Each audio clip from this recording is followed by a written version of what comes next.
to get us started on time, though. It's good to know.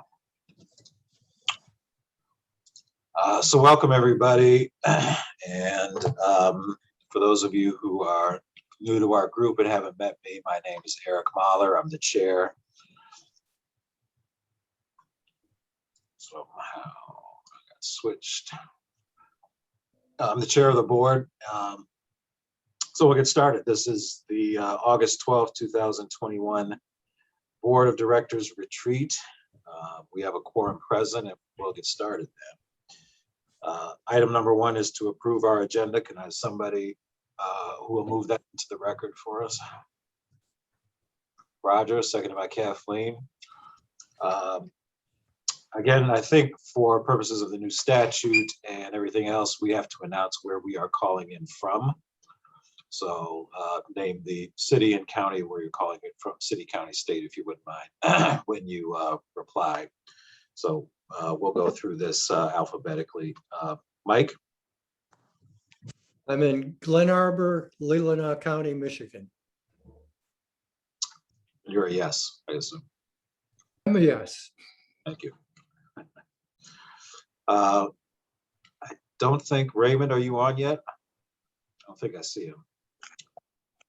But anyway, Roger? Yes to the agenda. I am in Ann Arbor, Washtenaw County, Michigan. Okay, thank you. Ryan? Yes, Ypsi Township, Washtenaw County, Michigan. Thank you. Jesse? Yes, City of Ypsilanti, Washtenaw County. Kathleen? Yes, Ann Arbor, Michigan, Washtenaw County. Thank you. Susan? Yes, Ann Arbor, Michigan, Washtenaw County. Thank you. Kyra? Yes, Ann Arbor, Michigan, Washtenaw County. And Raymond, we have Raymond now. We're voting up or down on the agenda. Please announce where you're sitting at the moment, Raymond. Yes, Raymond Hess, Ann Arbor, Michigan, Washtenaw County. Thank you. And I'm also a yes, and I'm calling from Troy, Michigan, Oakland County at the moment, Michigan. So the agenda passes. Thank you very much. Then we'll move on to public comment. Item 1.2. If anybody from the public's attending today, you have 3 minutes to address the board on any item on our agenda today. Please state your name for the record. If you're calling in by phone, excuse me, you can hit *9 to quote unquote raise your hand, or not. If you're calling in via Zoom, you can hit the raise your hand button. Keith, do we have anybody who wants to address the board this afternoon? We do not have any raised hands at the moment, Chairman Mahler. Okay, thank you. So we'll close that and we'll move on to, excuse me, 1.3 general announcements. Anybody have any general announcements from the board or the staff to make today? All right, thank you. So we'll move on then to the main reason why we're here. Section 2 is the retreat. Item 2.1, some introductions, and I think Matt Carpenter is going to cover this for us today. Thank you, Mr. Chairman, and thank you all. It's lovely to see you all again. I know it's been a couple of weeks in some cases, but I'm also really glad to see that nobody floated away last night, as I almost did.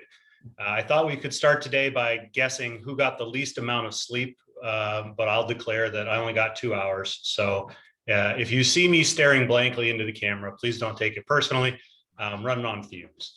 I'll ask Keith or whomever's running the presentation to pull up the slide deck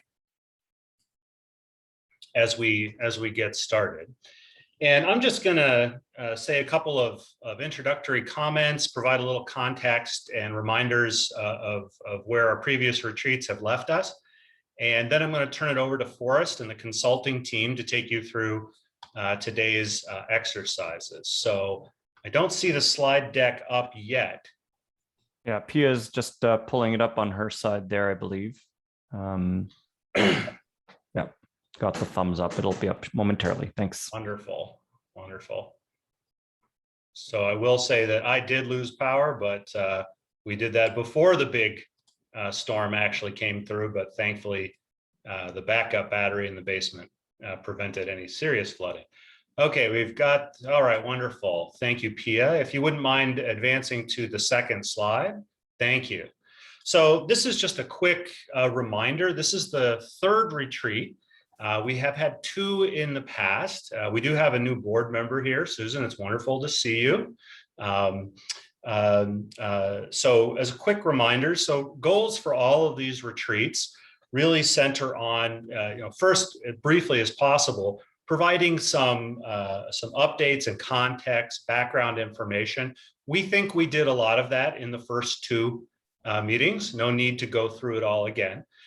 So really, we want to focus this retreat on spurring conversation and picking your brains, getting your thoughts, getting some brainstorming going about general ideas and feedback about long-range plans for this authority and the services and programs that we provide. We did touch on some considerations, some framing that we wanted everyone to think of as we go into this exercise. Quick reminder, we are still trying to think post-pandemic. I know that that's harder somehow now than it was 2 months ago with Delta and the resurgence. Nevertheless, if we wait for everything to become perfectly clear with the pandemic, we may never get started. So we do feel the need to sort of press forward, even with the uncertainty that the pandemic continues to create. And we'll work through that as best we can. A quick reminder that the ends are the goals. The board's ends policies do define the strategic objectives for the exercise, but we're going to talk about that a little bit more coming up, just as your policies sort of define the process. And another element we're working towards is balancing aspirations with realism. And there are millions of great ideas in this community, thousands of great ideas, I'm sure, today from this board. And this planning process is the focus is to sort of coalesce them all into a single unified vision. That is something that can actually be accomplished. That is within the realm of possibility, both for the community's point of view, from this organizational's capacity, and also from a realistic funding perspective. That doesn't mean that we are tied to only existing sources of funding, only that as we reach for the stars, we do have to keep one eye on the ground in terms of what's reasonable. So with that, we can move to the next slide, Pia.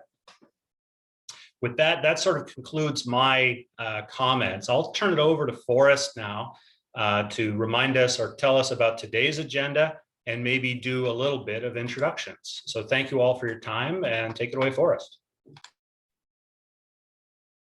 Thank you, Matt. Good afternoon, everybody. Thanks for your time for today's session, and luckily we can all make it. Anyway, so like Matt mentioned, we're going to spend less time on updates, introductions, but we do want to give you, sort of where we are, what we have done so far at the beginning. Hopefully that will be quick.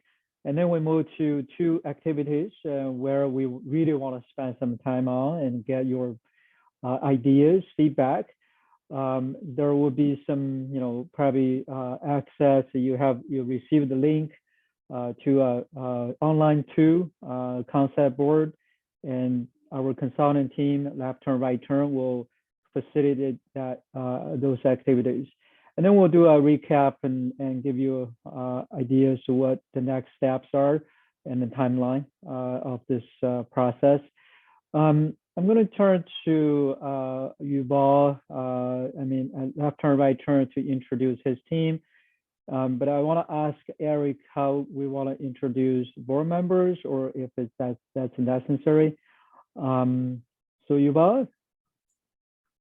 Thanks, Forrest. And thank you everyone for having us today. My name is Yuval Grinspan. I'm the principal of Left Turn, Right Turn.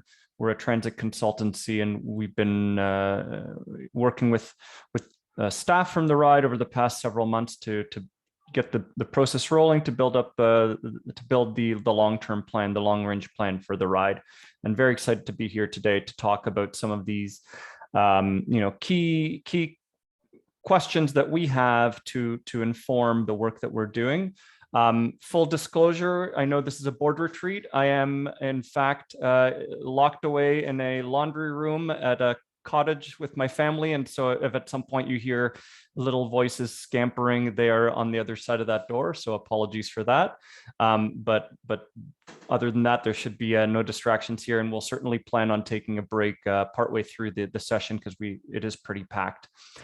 Just want to note some of my other team members on the line as well, part of the broader team. So Ben Goodge, Dennis Fletcher, and Pia Dimayuga are all here from our team, and you may hear from them speak later on, especially once we get to some of the more free-form discussion. The workshop itself for today is really intended to be as conversational as possible and really learn and hear from you folks in terms of the direction and vision that you guys have.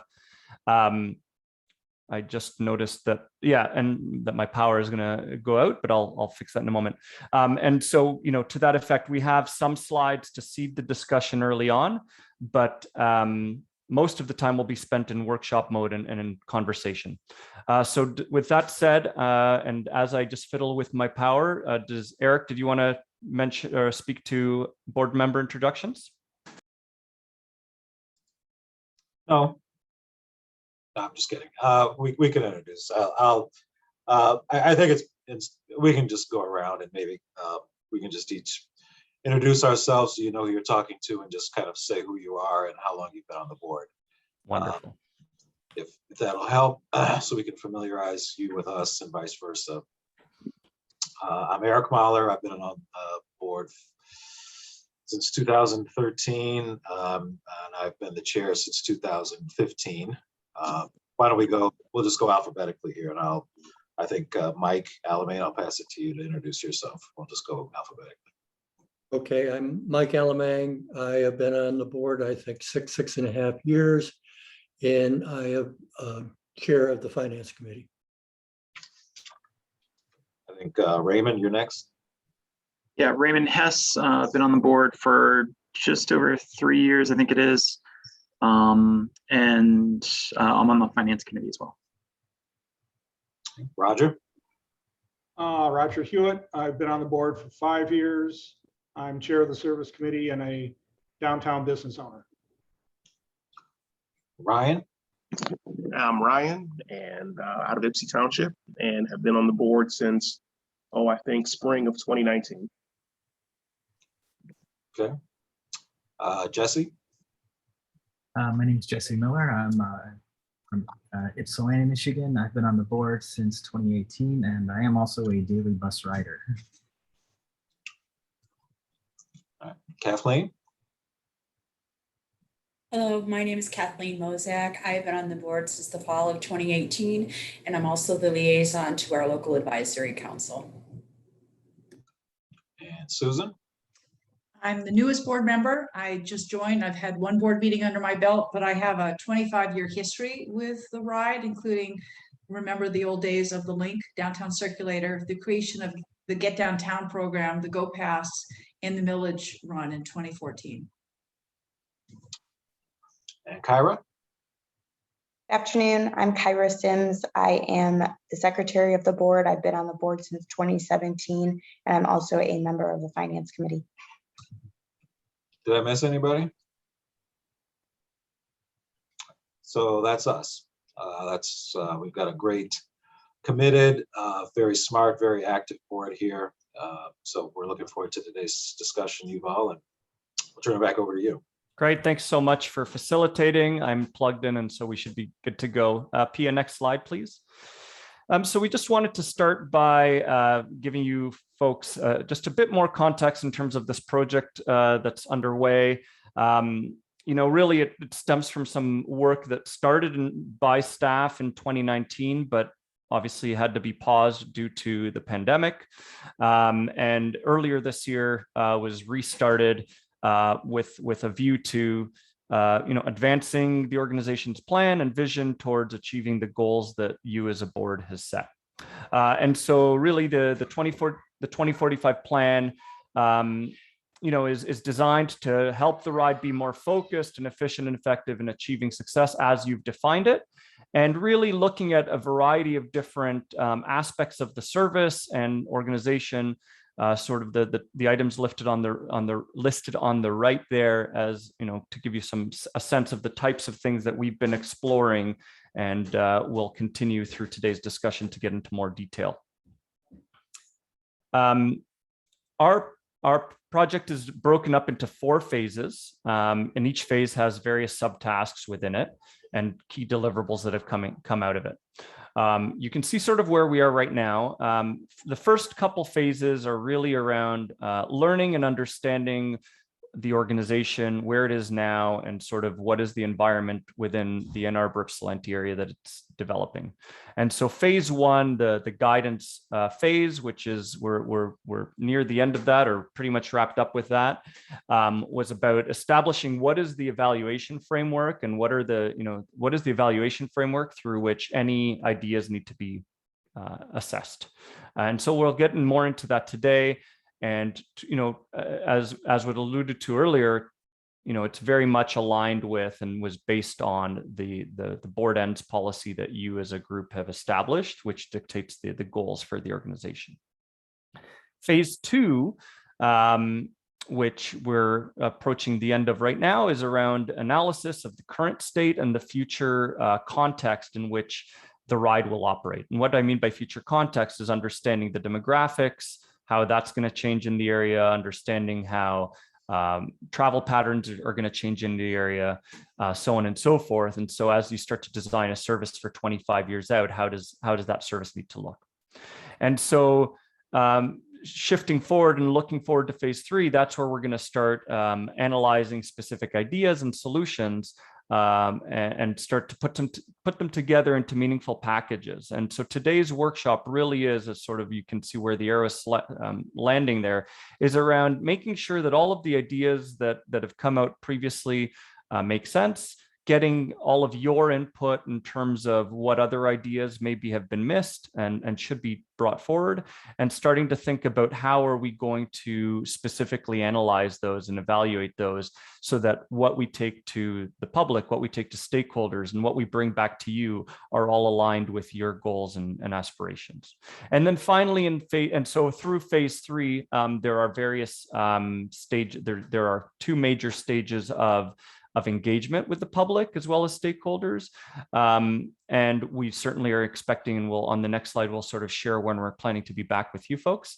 But then based on all of that input, then coming back in phase 4, having the recommended network package, the recommended ideas that form that final the final plan, starting to put numbers to it in terms of financial requirements, resource requirements, breaking it down into meaningful or reasonable implementation stages, so 5-year increments to move forward from where you are today as an organization to where you should be 25 years out.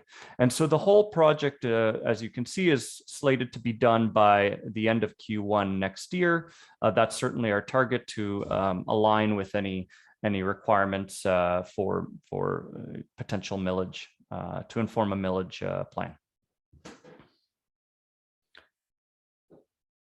So earlier in the year, you had Matt and Forrest come to you at a couple key points to talk about priorities and inputs that came back to us around what should the overall direction look like for the organization. And so those were 2 major inputs to us in our early activities around establishing the guidance. Right now, as I mentioned, we're in the solutions identification phase, and that's where we are today with you folks. We have 2 specific exercises. About half of our time today, we expect to be about at least an hour and a half, 2 hours even, talking about specific solutions and ideas that are worth exploring and that you want us to explore as we move forward. And so that's really the key input, or the key objective of today's session, is to get that from you, run by you some of the ideas that have already come up, but then also make sure that if there are any others that need to be raised as well. We'll also get into, as time permits, some of that evaluation piece, and specifically how we're going to specifically evaluate those, and we'll get to that in the last exercise. with the view that later this year, we'll be back to you with some of with what we're calling plan options. And so what the plan options would be are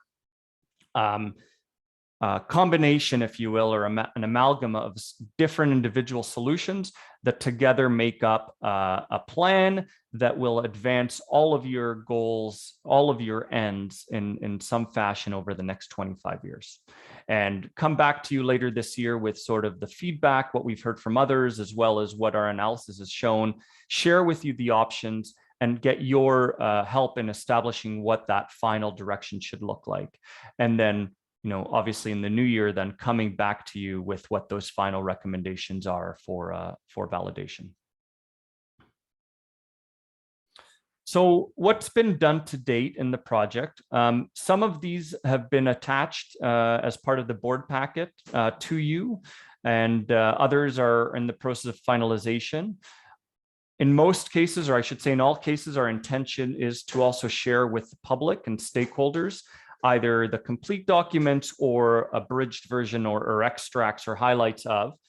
And so there's three key deliverables, I should say, in one major phase that's been done. So the plan guidance report, which we'll touch on in a minute, was appended to this, and that sets the stage, as I mentioned, for how are we going to evaluate the ideas that are brought forward. How are we going to ideate around what solutions should be considered and what's in scope and out of scope? And so that's that document that has been brought to you and is very much aligned with the board ends.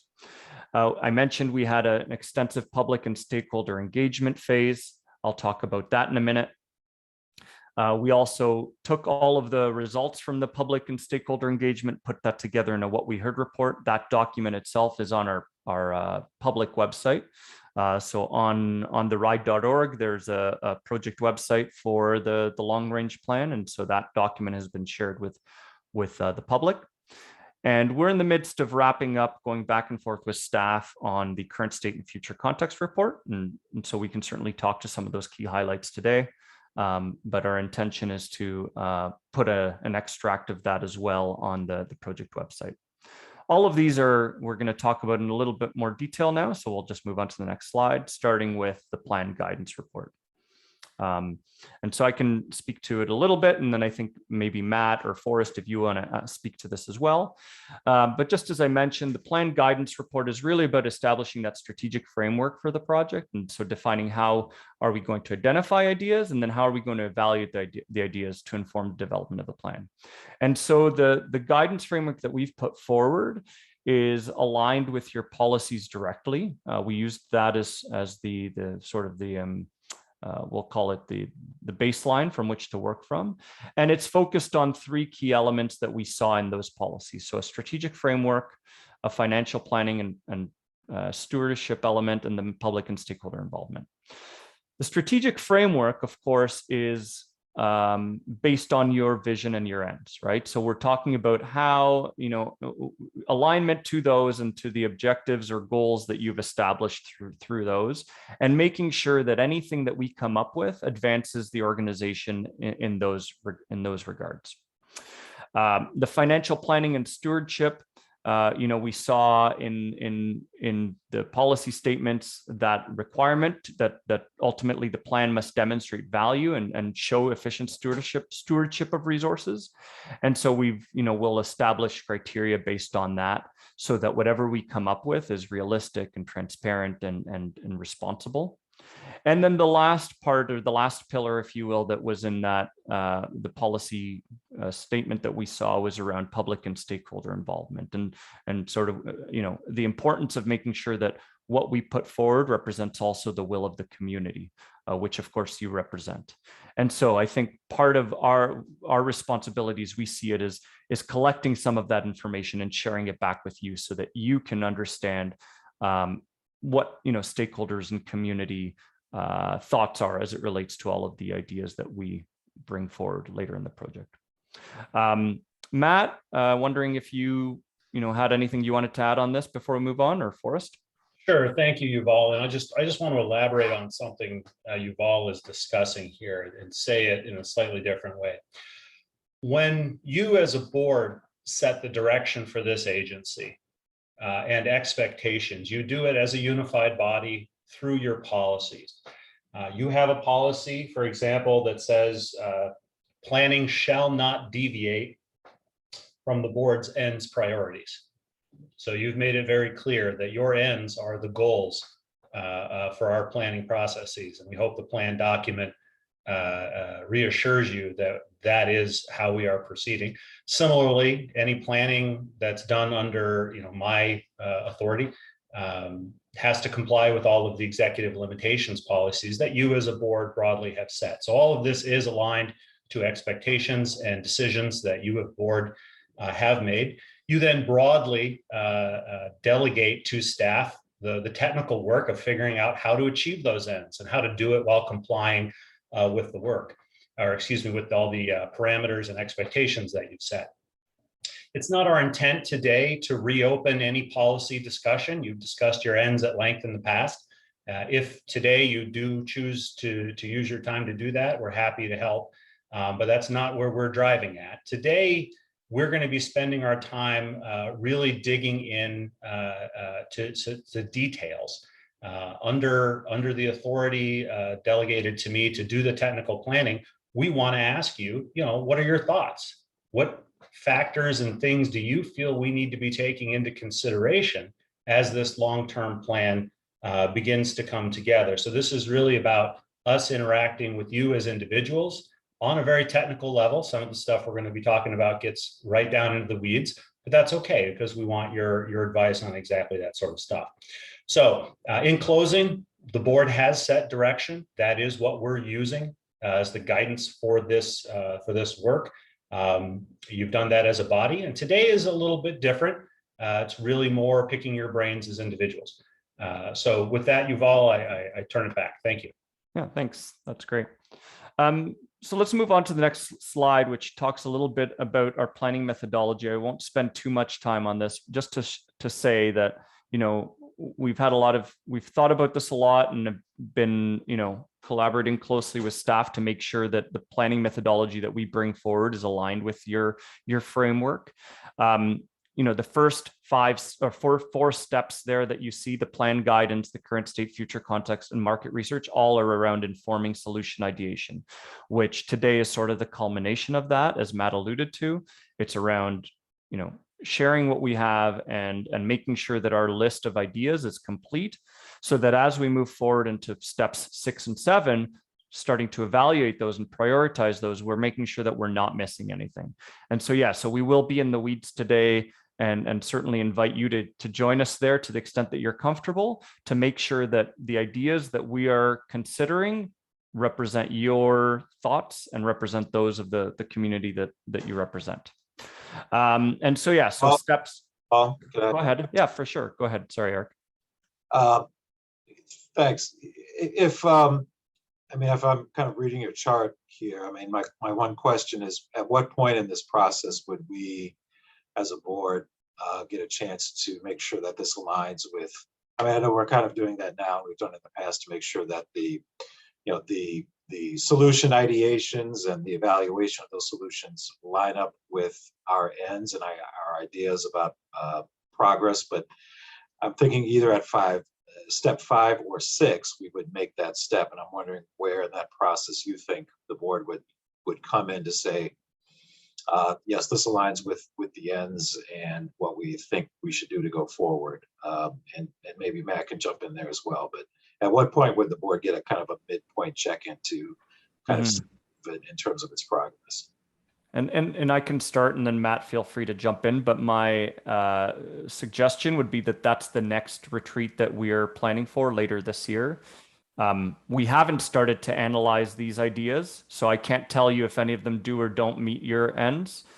Today is about making sure that our shopping list, if you will, is complete. And so that when we get to that checkout cart and we start to say, okay, does this make sense or not? That, then we'll start to apply the different lenses as defined by the ends. And so when we come back to you next time and show you sort of the initial thoughts around evaluation, you'll then be able to validate and say, okay, yeah, no, this does align with the ends, or no, you've missed something and it's not. I'm not going to purport that today we are in any position to be able to speak to which solutions are the right solutions or not, because we haven't gotten to that point yet. We're right now just at the point of saying, here are the things we want to look at, consider, and this is how we're going to consider it, but we haven't done the actual analysis and evaluation yet. Matt? Eric, go ahead. Yeah, thank you for that, and I'll let Matt speak to it as well. But it seems to me there's a step between 6 and 7, at which point we evaluate solutions, come up with what we think is best, and then the board says yes. Somewhere between 6, when we evaluate, and 7, we prioritize. There's a step for the board to be involved in terms of just kind of getting its sign off. But maybe Matt has a different idea or some other take on this. But I'll let him speak to that. Thank you. I think what you're asking, Mr. Chairman, is when is approval granted and who does it? This is something we touched on briefly in the first 2 retreats. Technically, through the way the policies are articulated right now, approval of a plan like this rests with the CEO. You may recall that at the earlier retreats, I told you we may want to revisit that. For something as important as this plan, it may be appropriate for the board to actually approve the plan formally. You may recall that we talked about the board having budget approval and tax authority approval. So the board's approval is inherent in many of your policies anyway. And we also, at those earlier retreats, I kind of suggested that we table that discussion about who approves it and when for a later date. And I think maybe that's a subject that we should pick up on after this retreat and sort of nail that down, just so that everyone's clear on exactly when the board, if it is the board that gives the final approval, when that occurs. But to Yuval's point, we want the board involved in this iterative process all the way along. So whenever that approval actually happens, your involvement will continue. And I fully agree. That's the staff CEO's call to come up with the operations. We don't want to. That's why I couched it in terms of when do we get a check-in to make sure this is aligning with our ends, which is under the board's approval and control. And so I want to make sure it's not we're going to nitpick the operations or the plan, but it's this is going to align with our ends. And I think it would just be prudent on both the staff and the board's part to make sure that before we start prioritizing and implementing that, what we don't want is to get to step 9, monitor progress, and say this isn't what we thought. So again, somewhere between 6 and 7, there's an ends check-in. Maybe it's somewhere else, but I fully appreciate what you're saying about the iterative process and us being involved the whole way, getting a chance to get any concerns out there, but I think there's kind of a final check-in somewhere in there, and I was just kind of wondering about that. So, but I think I've made my point. We could move forward, but I appreciate both Matt and Yuval jumping in on that. Any other board members who have a question about that? No, just I agree with Eric. There needs to be that point where the board says essentially yes or no. Thank you. All right, I think that's all we got. Go, carry on, Yuval. Great. Yeah, thank you. Yeah, and I think it's to rehash. I think we certainly value your input and are looking forward to continuing to receive that, not just today, but in subsequent sessions. All right. So I think, yeah. So we've touched on the planning methodology. Next, we wanted to share with you a summary of some of the public and stakeholder engagement that's taken place. This by no means is going to be exhaustive. If you want more details, what I would suggest is take a look at the What We Heard report, which is online and I believe may have been included in the board packet as well. The public and stakeholder engagement was split into 2 periods. I did allude to this earlier that in 2019, there was an attempt at the time to start this project, which ultimately had to be paused. But in that early stages of the project, there was public meetings and other engagement that was held, in-person station pop-ups, public meetings.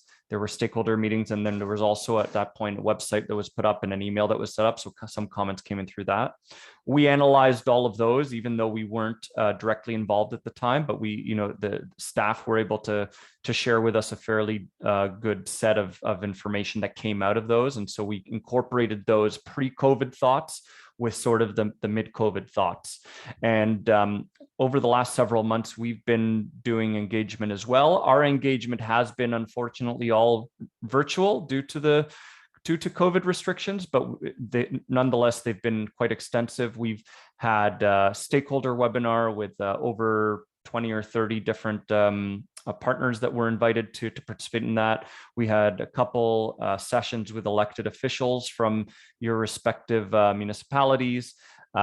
We've had comments come in through our project website, which I alluded to. So quite a few comments have come in through there, as well as some surveys that have been set up. We've also been excited to be involved in setting up what we've called a public advisory group. And so we'll switch over to the next slide, which gives you a little bit more information about that. But the public advisory group is a group of 12 members. We recruited through various channels and received over, I think it was 80 applications to participate. We narrowed down to a group of 12 that are represent the demographics of your community and of your ridership. And so that group of 12 members is going to be sticking with us throughout the project and provide us, if you will, the customer voice in considering and evaluating the solutions and developing the plan. They're not intended to be a perfect sample, and as such, we're not going to necessarily say, well, if three out of the 12 members are supportive of this, then therefore 25% of the public would support that. That's not how a focus group as this is intended to be used. They're really intended to be used as a bouncing off point for us to just talk through concepts and ideas and get a sense of how different customers might perceive and use and interact with developments or investments to the service. So that public advisory group has met 3 times. The first couple sessions were really around, well, the first session was more of an introductory and just understanding, where the pain points are in the service and what their thoughts are, where the ride should go. The second section was more around starting to come up with ideas for where, solutions that should be considered. Yesterday's session, which was focused on specifically exploring some of the network ideas, so how to develop the actual network for the ride. And then we have a few more sessions planned later in the year to share with the public or with the public advisory group what we're going to be taking to the public engagement piece, which is the plans, and then getting their thoughts on feedback from what the public has said, and finally the final implementation package as well.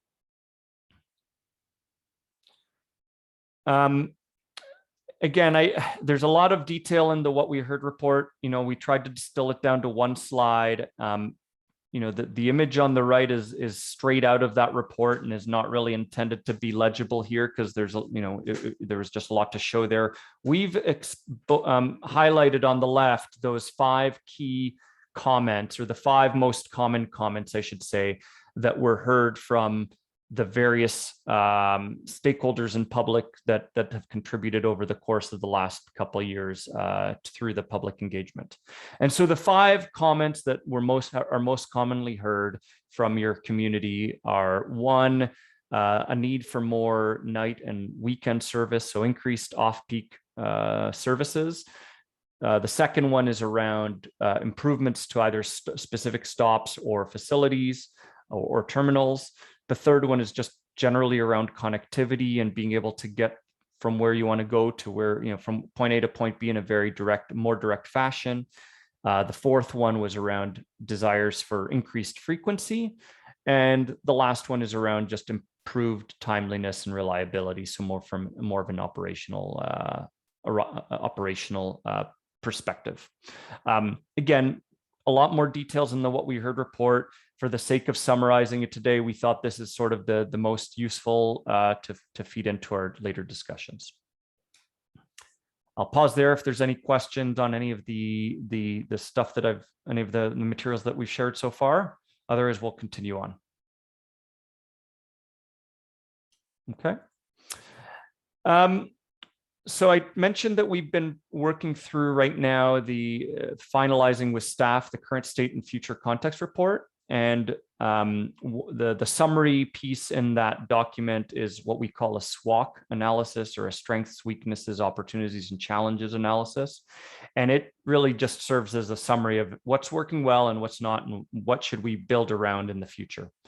And so we'll just share that with you for today, and happy to field questions before we lead into our first exercise. So this will sort of be the last set of slides. So starting with the strengths, as we discovered them through our work. So there's, I think it's recognized that there's an excellent range of services for diverse markets within, TheRide. There's a lot, TheRide is kind of unique from agencies that we've worked with in terms of having many different specific services. Obviously you have your traditional ADA, A-Ride, if you will, but you folks also have Flex Ride and Gold Ride and Grocery Ride and a whole bunch of other specific services which are providing service to specific markets, which is good.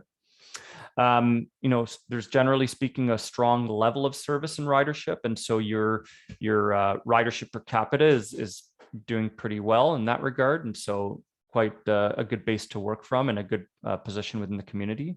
You have significant corridor demand between Ypsilanti and Ann Arbor, and between Northeast and downtown Ann Arbor. So we'll talk about that later on as it relates to potentials for increasing frequency or even introducing higher order transit along some of those corridors. The university campus, the University of Michigan campuses create strong nodes. And so I know that that's something that, while the service between the campuses is not something that you are responsible for providing service, providing service to either of those campuses from other locations is. And so working around that and using that to sort of build out is a good thing. And then finally, the other strength we wanted to touch on is you did have an engaged and knowledgeable community. I mentioned we had a lot of stakeholder involvement in various stakeholder groups. I know some of the people, some of your board members were at some of those sessions, and yeah, in all cases, it was quite impressive to see the level of discourse and knowledge that people brought around transit issues. We were really able to talk about things at a meaningful level, at a specific level, and not, it wasn't, which isn't always the case. So, that's something we wanted to reflect here as well, because that means that you can, in your communications and in starting to think about what types of ideas you bring forward, you're able to, if you give people the justification, they're more likely to understand it versus other situations where it's, maybe a little bit more limited in terms of how you're able to bring things forward. So in terms of weaknesses that emerged from our review, our current state review, so one is there is a recognized issue around schedule reliability, and that was something that we talked about with staff, and I think there's definitely an understanding that yeah, there's a standard, which maybe the standard isn't necessarily at the right spot, but even with that standard, even with an adjustment to that standard, there's opportunity to improve schedule reliability. We also talked about low productivity for the paratransit service and night ride. And so, looking at how to improve that. Facility capacity is definitely an issue. And I know that there's a separate study underway to look at the garage, but even for the terminals, there's a potential capacity issues there. And then there is a lack of integrated planning with the U of M bus service, which we talked, which was something we talked about with staff, and specifically because the campuses are such a vital node, if you will, or source of trips. The importance of that planning becomes, elevated. Moving on to opportunities. So there's transit supportive development occurring in Ann Arbor and along key corridors. That came out in multiple discussions, as well as with elected officials and some of those discussions. And so that really speaks to being, there's just a general desire in the community to look for transit opportunities for transit to succeed. There's a strong appetite for higher order transit. I touched on this earlier. specifically along those key east-west corridor, that east-west corridor along Washtenaw, and then potentially north-south as well. And so we can look at that as we move forward. There is ridership growth potential focused on priority corridors and off-peak periods. And, in particular, the off-peak is something that we'll continue to have discussions on and evaluate. I mentioned it earlier that one of the, the top complaint or issue raised by through the stakeholder public engagement was around the need for more night and weekend services. And so that speaks to this. There's also advancements in bus electrification technology and related funding increases anticipated for that. And again, I know there's a separate study that's going to be looking at that around alternative propulsion options. And so to the extent that we can fold in some of the recommendations that are coming out of there into the long range plan, I think anyone in the transit arena right now, thinking 25 years out, recognizes that we're at a fairly pivotal point right now in terms of shifting what the propulsion options that are going to be used. And so from a perspective of a 25-year plan, it would be it would be important for us to capture that. And then the last opportunity that was flagged just for discussion is around the growth in the commuter market. And and so there's definitely some services you already have that are targeting that. But to the extent that those services can be improved or increased or expanded, or other services be brought in to really tap into that. And then moving on to challenges that the future context introduces. So uncertainty over the regional transit future. And so what we mean by that is, the RTA has different plans and is looking at different things, and so understanding and trying to work in an effective way where the ride is able to work within whatever the RTA decides to bring forward and sort of feed into that vision. And so that's something that we're continuing to have discussions on, and I'm sure maybe and will be a topic of conversation later today. Funding challenges. There have been historically some issues around getting funding. And so to the extent that we are able to overcome that in the plan that we set forward will be important. Fragmented jurisdictions is definitely a concern. And, there's many jurisdictions in the Washtenaw County area, and the ride is servicing obviously a few of those, but there's others that potentially may want service. And sort of how to provide that service in a way that's fair and respect and effective. Substantial suburban development that is not transit supportive, and there are challenges in some areas around how roads are built and how the neighborhoods are designed that make it harder for transit to operate in an effective way. And that ties into the other comment there as well around current urban forms. Locations of major destinations, the Blake Transit Center and the hospital, and so some of those are not necessarily in the ideal location, but you're sort of stuck with them, and sort of how do you design around that? And then finally, the other challenge that was raised was around accessibility, and so there are some areas where accessibility is concerned for customers with disabilities. Pause there to see if there's any questions around any of those items that were raised. Any questions from board members? Speak up because I can't see everybody. If you have a question. What does current urban forms mean? So I touched on it a little bit, and I'll also invite my colleagues Ben or Dennis if they want to jump in as well. But basically, transit is operating within a community, right? And the way that a community is built and designed influences, impacts how effective and how efficient a transit agency can perform. Your cities, your municipalities are structured in a very, what I would call a radial way. So roads are all sort of coming into the downtown not in a grid-like fashion, right? And so that does restrict certain things you can do with your transit network that in some cases would increase efficiency. Ben or Dennis, did you guys want to add anything to that? I was just going to say, I think you can take it a little more broadly as well, just, to bring in elements of geography. the way you've all mentioned the road network, but also, in terms of, the lack of grid, Washtenaw cutting through kind of on an odd angle with different elements feeding into it, but also the highway infrastructure, which creates, quite a barrier and makes the central area a little less permeable to transit.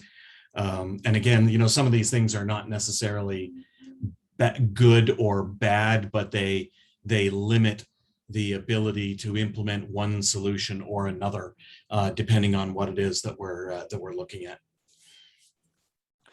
Yeah, and I think so for us, what that really means, I mean, obviously, we're not suggesting that TheRide is in any position to change any of these forms, but to us, they serve as constraints. They serve as sort of constraints in which we have to design and plan around.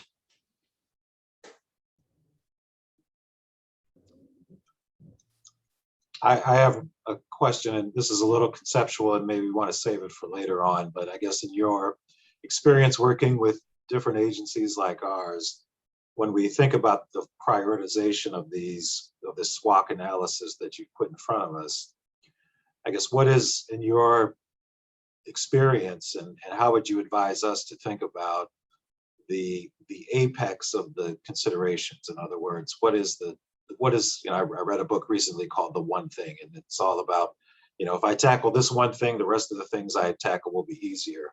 So it's kind of like prioritizing and kind of establishing what the apex priorities are. In your mind, through this SWOT analysis, how do you advise transit agencies like us to think about SWOT in terms of kind of the one thing or the apex consideration? Is it funding? Is it something else? Is it structure? Is it planning? I mean, when we think about a long-term solution, I think we want to know what are the important considerations, so we're not always wrestling back and forth with, is this one more important than that one? What considerations drive what in this analysis? I guess what's your kind of conceptual idea about that? And I don't want us to be kind of a philosophical debate about anything, but I mean, what do you generally see from your experience? I can start, unless Dennis, you had thoughts, but I really like that question. I think Yeah, that's a good question.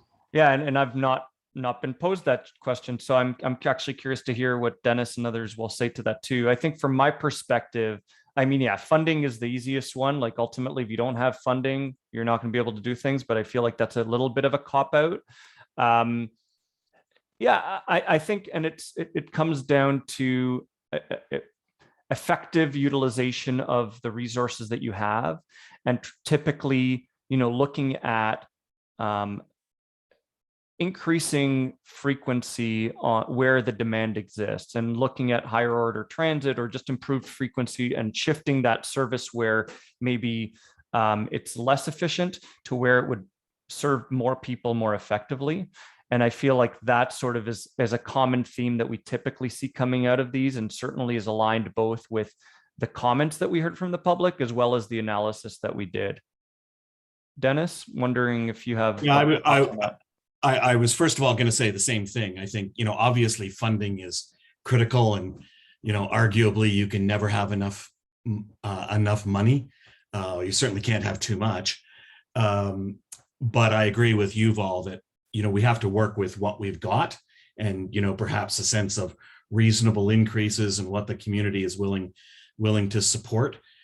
So below that, I think that for me, that one thing is the customer, and putting the customer first and understanding what it is the customer wants, which we've done a lot of work to both before this study and during to find that out. I think it's kind of reinforcing the idea that everybody wants a service that's fast, frequent, and direct. And that will drive ridership. But it's really about understanding what the customer wants and giving them what they want, understanding that your taxpayers are also customers.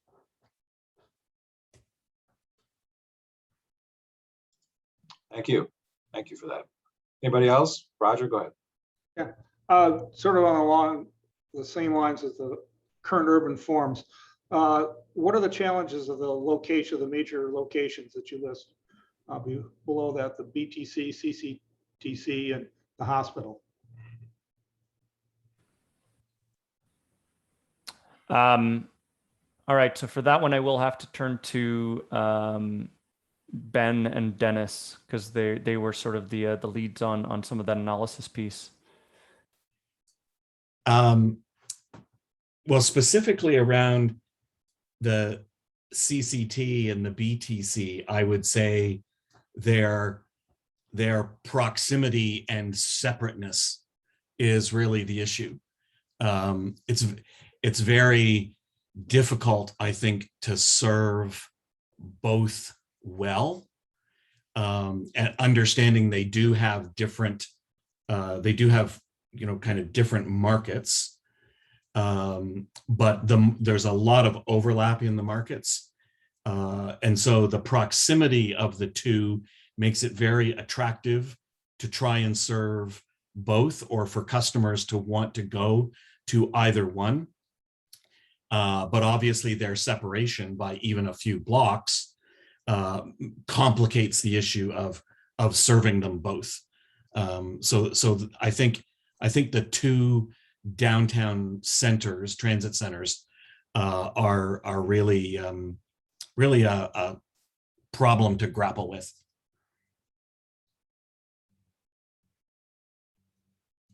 All right, go ahead, Matt, jump in. Yeah, I just want to elaborate on something I think Dennis has correctly pointed out, the sort of geometric problem.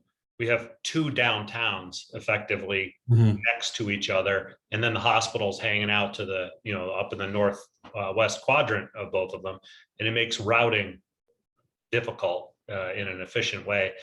The other challenge is political, that this bumps right up into the town gown tension that is inherent in Ann Arbor, with who's paying and who's benefiting, but where are most of the riders coming from and going to? So it's a geometric problem, a routing problem, but also a political and cultural one. Thank you. Anybody else? Feel free to jump in.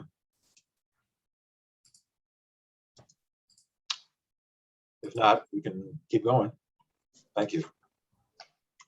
Great. Thanks very much.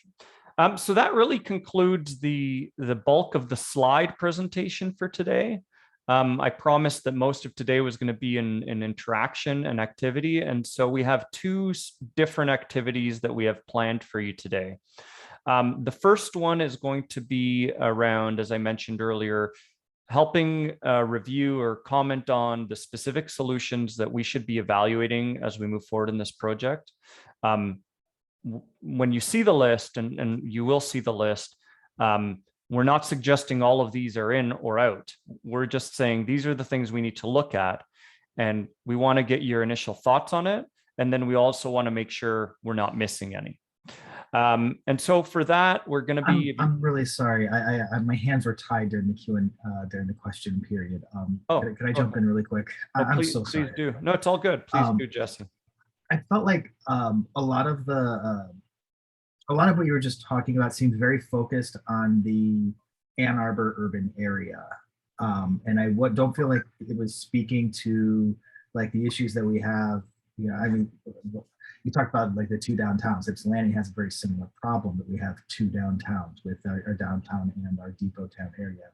And I also, didn't hear anything about how quickly we move to a less dense area. When we talk about Ypsilanti Township, but that's still an area that we're supposed to serve. And now it seemed conspicuous, the omission of those from the analysis. Could you speak to that a little bit? Well, and I would say that in the fulsome analysis that in the report, all the whole urban area is evaluated, and we get into all of that. So I think if in the summary it just comes across that there's a bit more of the Ann Arbor focus, that's not the intention.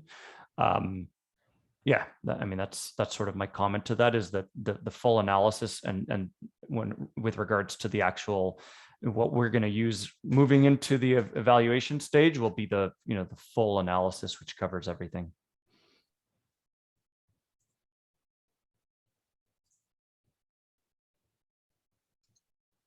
Thank you. Any other questions? Okay.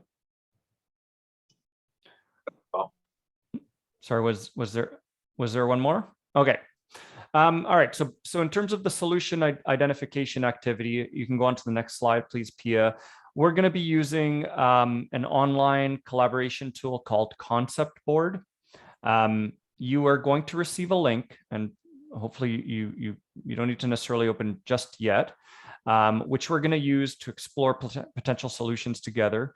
In just a moment, I'm going to share with you what the 6 categories that we have and sort of how they're defined. And then within each category, what you're going to see when you get to that board, you're going to see different ideas. So for every solution on that, we're going to ask you to drop either a green circle or a red diamond. If based on your initial gut sense is if this is a solution worth considering, or if it's a solution not worth considering at all. And we'll use that just to, we'll give everyone a minute or two to do that. And then we'll use that to spur conversation. So don't worry too much. It's not like we're not voting on anything right now or anything like that. It's really just about getting people engaged on the platform and using that to spur conversation. I know that for some people, Concept Board doesn't work as effectively. I've heard that sometimes specifically on Apple products, it doesn't work as effectively.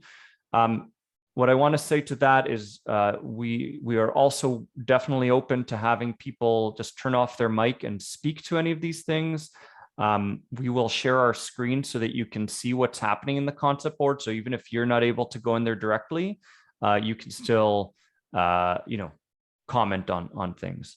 I don't believe the chat option is active, so we'll just limit it to either voice conversation, so over Zoom, just speak up and voice your ideas, or on Concept Board directly. So on the next slide, and before we jump into Concept Board, we're just going to introduce the 6 solution categories, and I just want to make sure everyone understands what they are, so that when you get into Concept Board, you're not looking at one category and asking, well, why isn't this thing here? Because it might be captured somewhere else. So first, with network elements. Network elements is sort of everything that relates to your service in terms of where routes are going and what kinds of services you're taking everywhere. And so it's basically the geography element is where do you have park and rides, and where should routes be traveling to and from, and what kinds of levels of service do you want there? The next one is fleet and facilities, which is fairly self-explanatory. So that's your buses and your buildings and any other facilities or fleet that you might have in the future and that you want us to explore. The next one is technology and fares, again, fairly self-explanatory. The 4th item is around service design and scheduling. So this is more the nitty-gritty of how the actual services are designed and scheduled.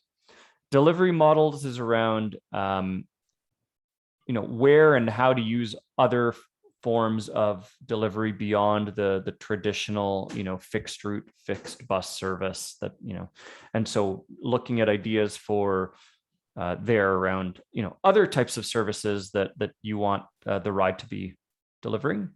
And then finally, we have a category called, it's in the dashboard or in the Concept Board, it's called future strategies.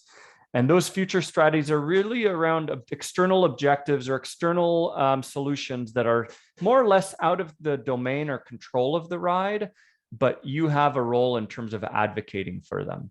So you can't really control how well your stops are integrated into the communities around them, and if there's accessible sidewalks to them, but you can advocate for that.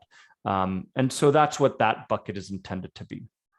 And so I'm going to pause there before we shift over to Concept Board and talking at the highest level. Are we missing any categories as far as you can tell? Or is there a question around what one of these categories might be?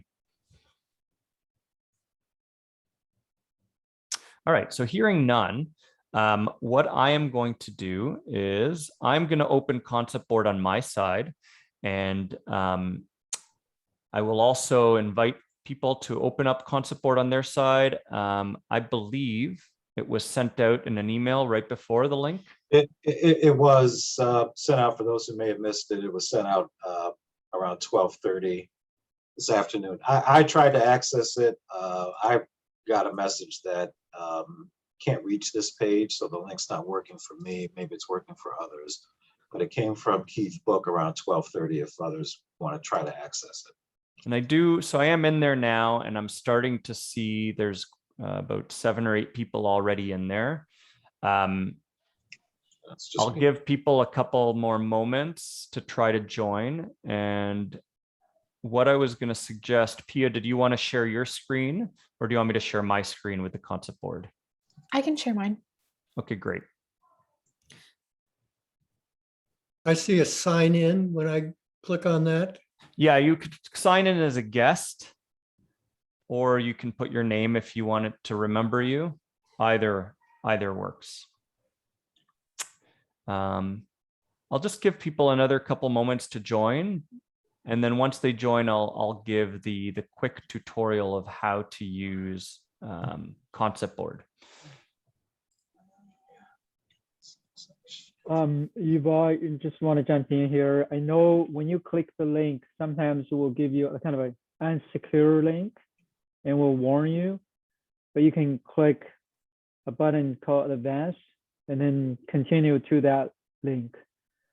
Otherwise, it will just, showing probably unavailable or something. So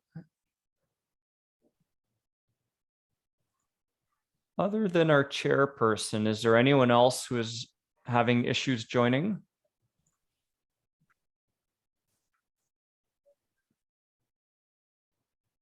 So Roger raised his hand. Roger as well. Okay. Mike too. Roger and Mike, Ryan too. Okay, so several of you are getting that, and that's fine. I mean, we're accustomed to sort of balancing, getting people talking, and so what we'll do is we'll just walk through this, and please do comment as we work through it. Before we get started, I'll give you sort of the quick tutorial on how to use concept board. So I mentioned concept board. Imagine concept board to be that large whiteboard in a boardroom where everyone is invited to get up and drop sticky notes on the board, grab a marker and draw things as they wish. So it's all of us are going to be moving around in there. You should be able to see lots of other hands working. Right now, I'm going to turn on the moderation feature, and what that does is it should bring all of you to look where I am looking. And I am looking at the top box, the network elements box. I'm just keeping an eye there for everyone's concept board. Okay. And the key buttons you need to be aware of. So in the bottom right, there is a map. You can zoom in and out using the plus and minus. Sorry, in the bottom left, I said bottom right. In the bottom left is a schematic of all of the boards. You can zoom in and out using the plus and the minus, or the magnifying glass, and find it. Zoom in to the point where you're able to start to read the text that's on those boxes. So you'll want to be able to read the text on the boxes so that you can interact. And in the top of the screen, you should have a ribbon with various icons. One of those icons is a hand. If you click on the hand, and then click on the board, you should be able to drag the board and move it around. And so you can see different parts of the board. We're all going to be looking at right now the very top box, the network elements box. Okay. And in the network elements box, you should see 10 different blue boxes, each one with an individual solution or idea that has been brought forward, either through our research or by staff or by stakeholders in the public. And really, this is what we're trying to get to today, is go through these ideas with you, get your thoughts on them. And then if there's any other blue boxes that are missing, get those as well. What we're going to ask you to do is, once you've zoomed in and are looking at the network elements, you're then going to want to switch to the arrow. The arrow is the select tool. You can also access it by clicking V. But if you click the arrow, you should now be able to grab one of the diamonds or the circles that are sort of floating to the sides and bring them onto the box and put them so that they're touching one of the blue boxes. And so remember, green circle is something that, yeah, definitely you should look at.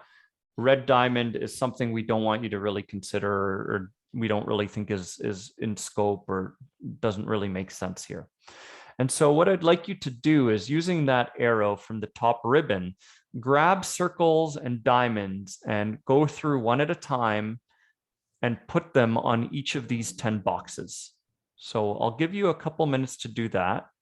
And while you're doing that, if the folks that haven't been able to log in to Concept Board, if they want to share verbally their thoughts, we can move it, we can sort of populate it on your behalf. Does that make sense?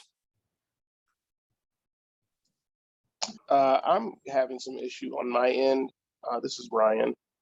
And I'm doing this from my phone because my computer is in the shop, as they say.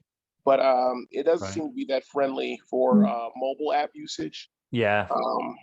Yeah, it's really designed for laptops or desktop applications. So yeah, so Ryan, if you don't mind, if you want to share your thoughts, verbally, that would be great. And you can either look at the Zoom, Pia is sharing her screen, or you can, if you're, that might be the easiest way for you.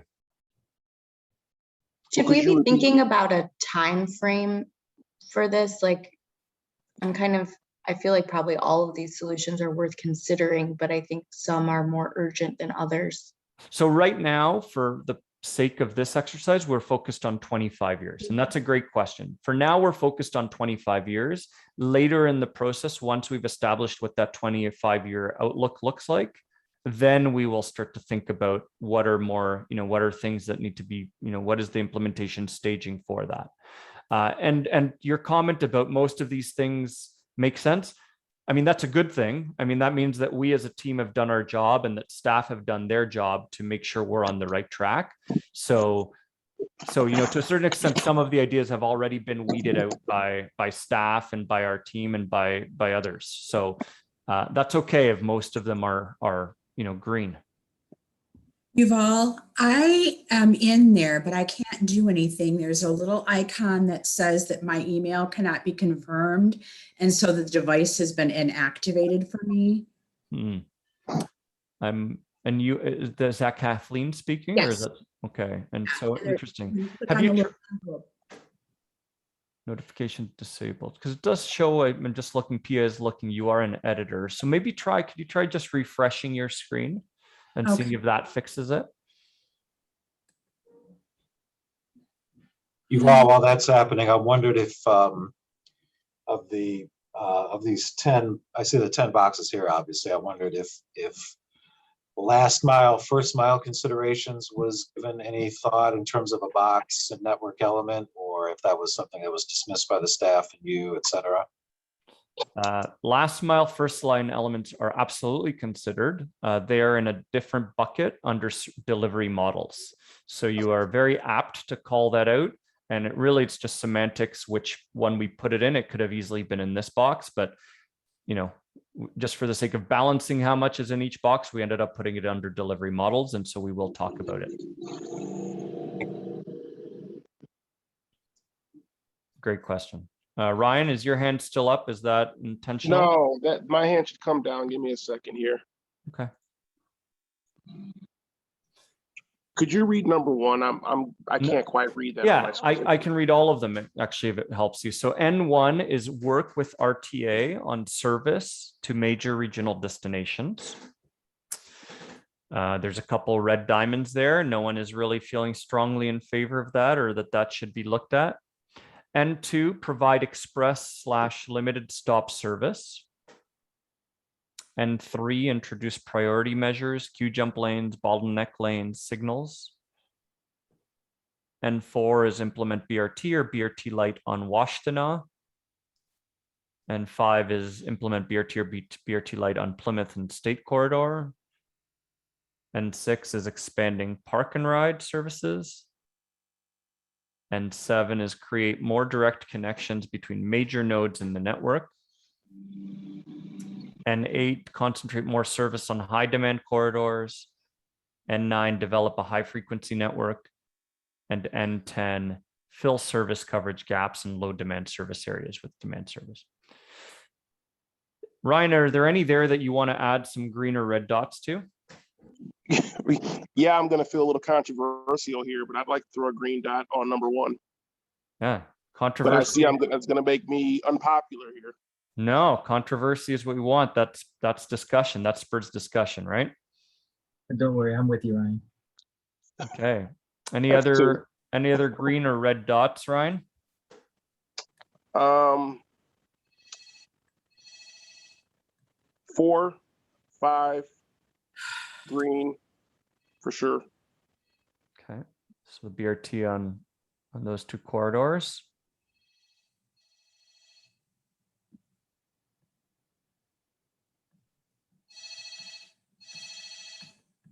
Any others from you for now?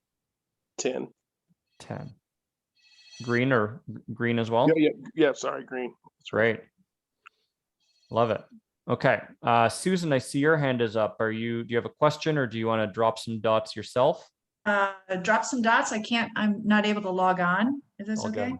Yeah. So I'd like to join in on number 1 being important. Okay. I think it's definitely worth considering.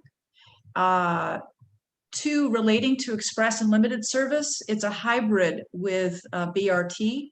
I would recommend that we think about our park and ride lot service as a BRT light, and we should have very limited stops between the park and ride lot and its final destination so we can create rapid service.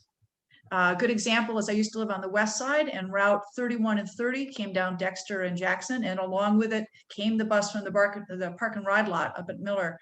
And 3 buses all bunched together doesn't really give passengers the option of faster service. And what we saw a lot was it's the speed of the service that also features into people's thinking about getting to work, especially commuters. So I'd like to recommend a hybrid where we think about these park and ride lot service shuttles as having very limited stops. I absolutely think also with priority measures, because again, the more we can do to speed the bus up, the less we'll hear resistance from people about how unpleasant it is.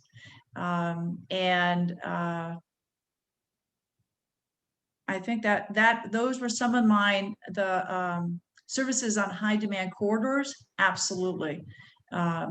But again, the implementation of the first steps toward BRT begins with taking some of the service we already have and maybe making it less like fixed route and getting to get our customers used to what a BRT could provide them. Great.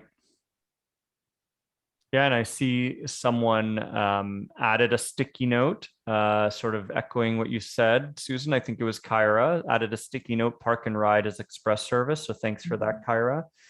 And if anyone else is looking for that sticky note icon, if you're in concept board, if you want to drop your own sticky notes, it's where Pia is showing in Zoom. It's the second icon from the right. So it's the one to the left of where it says comment. And you can click there and click any color you want and then drop your own sticky notes if you have specific ideas or other solutions you want added. Eric, I know you had mentioned you also were not able to get into concept board. Did you have any dots you want us to drop on your behalf? Sure.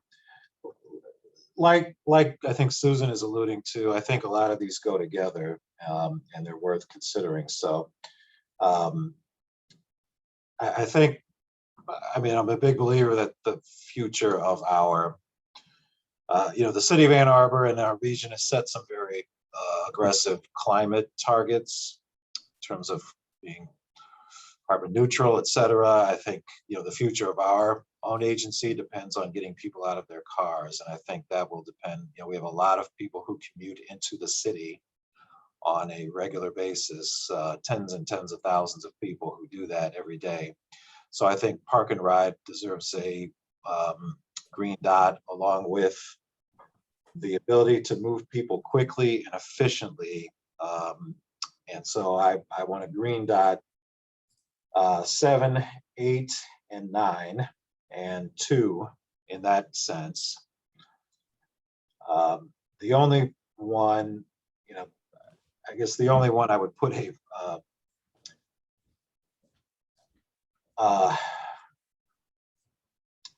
red diamond next to,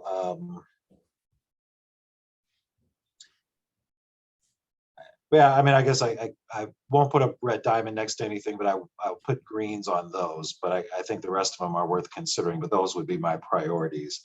All of them, like the BRT light, BRT or BRT light, really helps with the movement of people quickly and efficiently and gets people out of their cars. So, quickly, efficiently, and on time is what's going to drive the growth of this agency and organization, and that's going to be what drives it.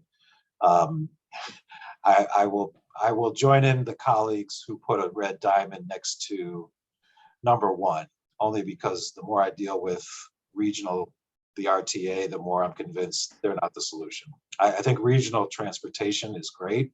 We need it. We have to have it. The current RTA is, I'm not sure, the right solution.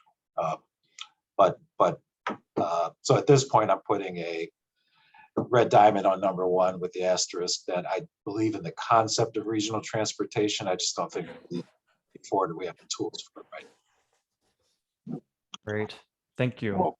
And I will suggest we'll come back to discuss some of these in more detail in a moment. I just want to see if there's anyone else. Susan wants to argue with me. Go ahead, Susan. Oh, go ahead, Susan.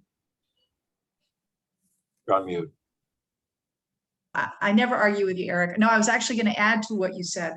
It was a question to place on top of what you said, which was, is it possible for us to work with the city to develop the concept of high occupancy vehicle lanes, not just on Washtenaw with the BRT, but Huron Street? I mean, Plymouth Road, an HOV connecting North Campus to Central Campus during peak rush hours makes sense.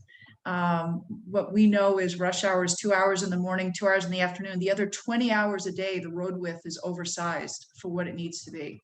So I'm just putting a question mark about HOV as part of the evolution of your idea, Eric.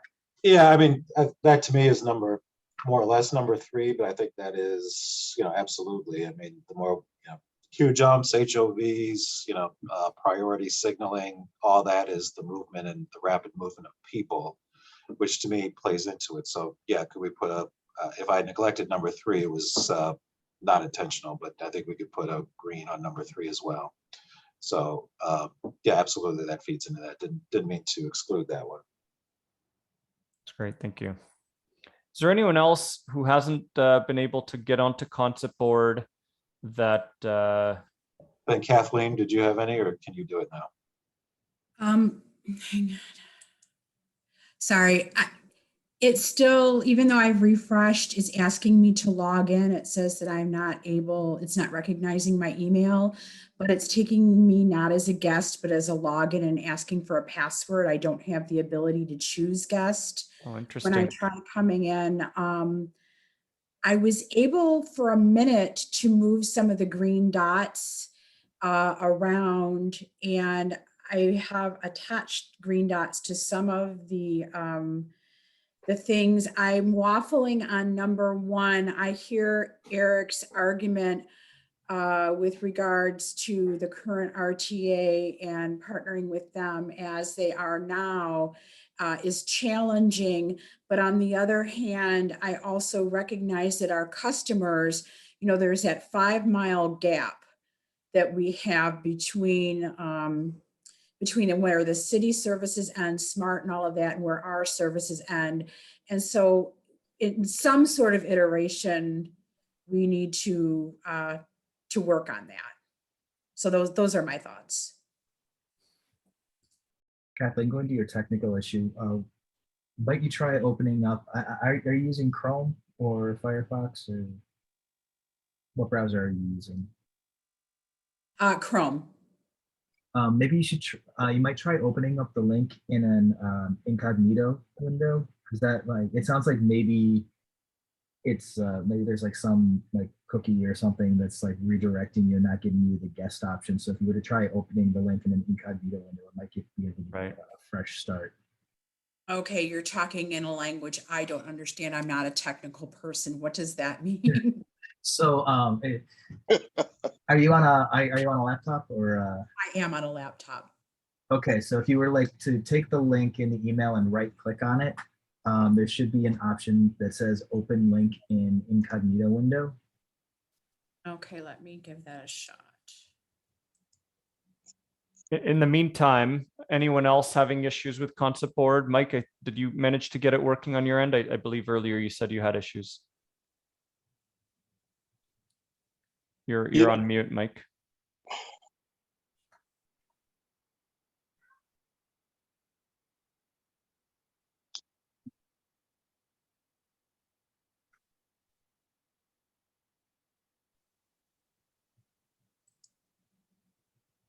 Or just a thumbs up, thumbs down if you want.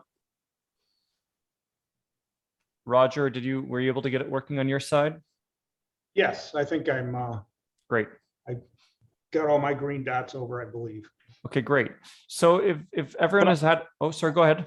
Could I just say to Eric, I hear what you're saying about the RTA and that it's been problematic in terms of getting anything moving and implemented, certainly. But I guess what I'm seeing is at least it's something of a bird in the hand. So I think that you kind of red dotting, I would never dispute, where you put a green or red dot, but what I'm seeing is the potential. Maybe I'm an eternal optimist, but so I just wanted to throw that thought into the ether, that at least it's a program that's on the table. So. Okay. Mike, are you good?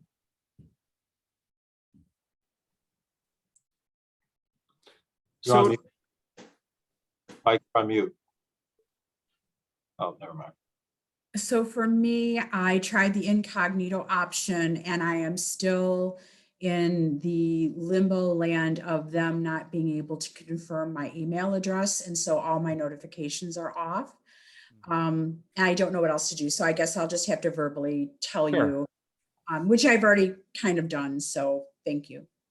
Great. So so if everyone's gotten their dots down, I wanted to spend a few minutes talking a little bit further about some of these boxes and just probe you folks to get your ideas out. So yeah, if there's any further discussion on certainly number 1 and number 10 seem to be the more controversial items. Let's start with those. So anyone else have any further thoughts in terms of what the role of the RTA is and what that relationship should look like from a regional transit perspective? Yeah, I'll jump in. I'm definitely, I put a green dot on there. I understand, especially right now with the move that the RTA just pulled. There's not really a lot of good feeling in the board towards the RTA, to say nothing of previous experiences. But I think I'm with Ryan. I think we're in agreement that regional transit is important, and I feel like this is the mechanism that we have to do it. Trying to and maybe there's room to improve the RTA, and focus on the goals. I think we need to connect our county to Wayne County. And I've voiced that I'm not a particular fan of the D2A2 service because it just jumps. Ann Arbor jumps straight to Detroit. I would rather see a development along the Michigan Avenue corridor. I kind of see that as an extension of Washtenaw, as an ability to connect to SMART over there. And I think that will help bring people from Western Wayne County into Eastern Washtenaw County in a way that they just don't have access right now. So I see the RTA as the most likely vehicle for that.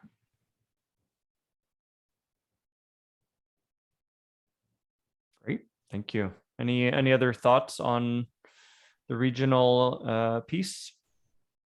You said also number 10, can we jump to that or should I hold off here? Well, why don't we shift over and talk a little bit now about number 10, since there's both red and green there. Let's hear the various viewpoints on it. Yeah. Go ahead. Well, I'm a very strong believer in density, and I think one of the advantages of density is you do have transit options. I guess I have a little problem with people who choose to live in low density areas who still want quality public transportation. So that's why I put a red on that one. I don't think, since we don't have unlimited money, I think we need to spend the money where there are the most people and where people are comfortable living in relatively dense areas. So. Yeah, and I think the idea behind number 10, and again, this was one of those that could have sort of been slotted into the delivery models bucket, is, there are emerging opportunities and using technology to support demand response services, to provide some type of public transit service that's not as resource intensive as your fixed route conventional operations. And that some communities and agencies are using those in these lower demand service areas. And sort of it gives you that more cost efficient way of providing service in those areas. The flip side is you could choose to not give any service at all, or you can try to force a 40-foot bus down the street. And so this is sort of trying to bridge that, provide some alternative. Anyone else have a thought on number 10? I think the other side of that coin is that as the residents of the urban areas continually fight and battle any attempt at density, it's forcing lower income people out of urban areas. And so, these are not necessarily people who choose to live in the lower density areas. They're more being forced to live in these lower density areas because of reduced housing costs. And I think providing a way for those people to access and connect to fixed route service is something that we should be looking at. I think, the fact that the TheRide East it appears to be a very successful service speaks to that. These are not necessarily people who chose to live out there because they like living out there. That's the place. I have lots of friends who live out in housing developments in Ypsi Township because they can't afford a house in Ypsilanti. And I don't think that because the other economic realities of our region are forcing them into that decision, I don't think, I think we should still be trying to provide them with service. And I think the on-demand seems to be a good way to do that. This is Mike. Can people hear me? Yes, Mike, go ahead. Well, I put a green dot on number 10 under the assumption, and it may be a bad assumption, that there would be some cost-effective way of providing demand response service to low density areas. And I have to say, I do agree with Jesse's comment. Obviously, for a lot of people, they don't really have a choice. Those are they're low density, and those are also relatively low cost areas. I want to jump in real quick too and agree wholeheartedly with Jesse's statement and Mike's statement with regards to cost of living. Ann Arbor is just astronomical. Just moving into Ypsi itself, Ypsi proper, their price ranges are starting to mirror and mimic Ann Arbor. So folks are having to move out and still rely on transportation to be able to get to their jobs, to their grocery store, to worship, to see their friends and family. And so there needs to be a cost-effective way to help support them. If it can't be fixed route because it's too prohibitive, then I do agree that we need to continue to look at FlexRide as being the current modality available to do that. But yeah, there's a lot of squeezing going on with our people and where they're able to live.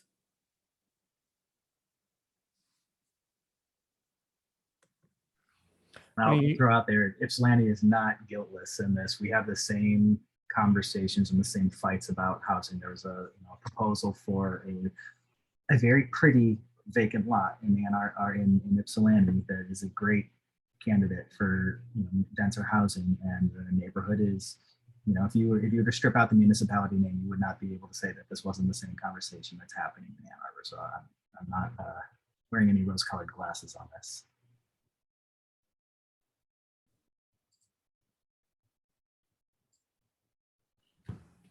Any final thoughts on N10? I wanted to probe a little bit more on a couple others. Let's start with park and ride services. I know that's something that we already touched on, but maybe and feel free to also consider the map below. Below we've put a map of the service area. You can see on that service area, there's one line we're already showing about, a conceptual BRT or higher order service of transit on that Washtenaw east-west corridor. But using the map, are there areas that you're aware of that maybe park and ride, like that there are gaps in park and ride, and maybe we could start to drop some ideas on the map of, we'll start with park and ride, but then I'm also going to, probe you on, corridors that you think maybe are worthy of consideration for higher frequencies or better service. You can go ahead. I was just going to say, is there a way to plug in? I'm not seeing where we have current park and rides. So for me, it's hard to conceptualize where gaps might be because I don't know where the existing ones are. Good point. And no, we don't have those in here right now. I'm just wondering if we could shift over to talk about the corridors and the frequency of service. And in the meantime, I'm just through the Zoom, I'm going to ask if Ben, if you're able to pull up a map of the park and rides and just put it to the left on a sort of a separate paste in the map to the left of the other map with where the park and rides are. And then we'll come back to the park and ride question. How's that? So for us, let's talk about higher order service. So, we've talked a lot, we know the Washtenaw corridor is sort of an important one, and definitely are going to explore different types of services there. Is there other services or other corridors that people think are important that need to be looked at in more closer detail? Roger, I see your hand up. Yeah, this is something I'm pretty passionate about. First, get to the BRT versus BRT light. I'm a strong supporter of BRT, but I'm not a very strong supporter of BRT light.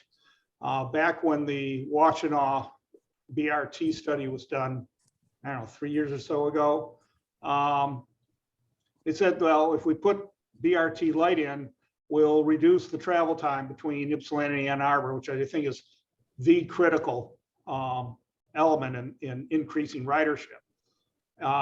We go from 45 minutes for the trip, we'll shave 9 minutes off of it. So I asked them, the consultants, is that because of signal prioritization or queue jumping? He said, oh no, we're just eliminating bus stops. We just have fewer stops.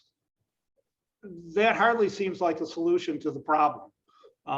It's great if you live near one of those stops, but not so great if you don't live near one of those stops. So I think BRT between Ypsilanti and Ann Arbor is absolutely critical. I am skeptical that it can be done on Washtenaw because of the congestion between Stadium and Carpenter on Washtenaw during rush hour. It's a parking lot pre-pandemic, and it's becoming a parking lot again. As long as you have that freeway exit, it's always going to be stop and go. And I don't know how you would get a true BRT through there, through that freeway interchange, other than building a bridge over it. So I would like to look at alternatives to that route. that could be truly cut the travel time down in a true BRT design. You know, I might suggest instead of going Washtenaw to the hospital and then downtown, we maybe go along Stadium and then up through downtown into the hospital. There are some opportunities, I think, there for some dedicated right-of-ways. Certainly would take some time and some money, but I think there's some good opportunities to look at those. That's great. Thank you. And I know that as we're talking, Ben is going to try to capture some of those ideas on the map. So you suggested that potential alternate routing. So we'll take note of that. And ultimately, you know, for the sake of our study, you know, we're going to evaluate all of those different scenarios, right, to come up with what makes sense and what achieves your goals. But we'll evaluate all those. Matt? Thanks, Yuval. I just want to weigh in a little bit on a riff on something Roger said. The question of dedicated lanes, whether they're HOV lanes or bus-only BRT lanes, in that bottleneck between US 23 and Huron Drive. It's the Arborland Mall area. I think all the locals here know what a mess that section is. I want to sort of expand horizons a little bit.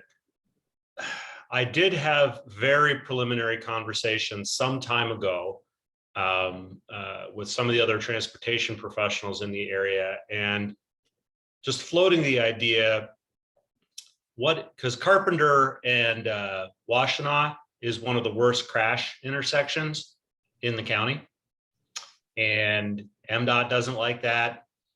The County Road Commission doesn't like that. Nobody's happy with that stretch of road. What if we got a big federal grant and just completely rebuilt the entire section, widen the right-of-way, possibly engineer in new ways into that mall, which is a local headache, and maybe get some bus bypass lanes built in there.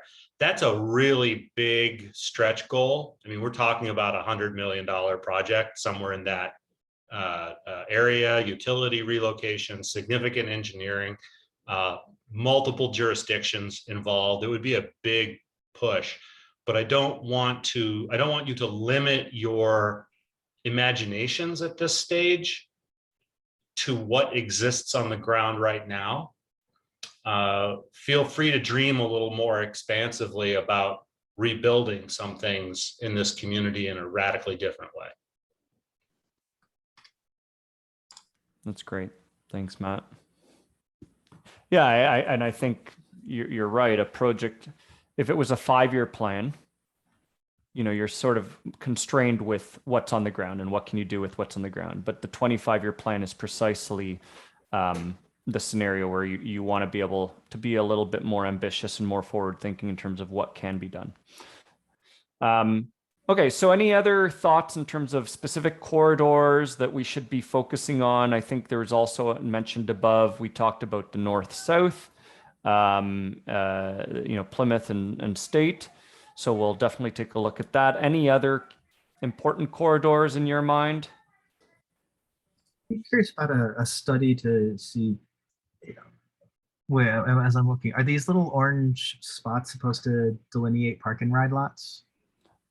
Someone else has been putting the orange dots, so I'm not sure what they delineate. That's me. I'm doing park and rides. Okay, great. Thanks. Splatters are mine. Thanks, Raymond. Yeah, and they are located, like there's a separate map on the left now that shows you the park and rides as well, and it's not quite aligned.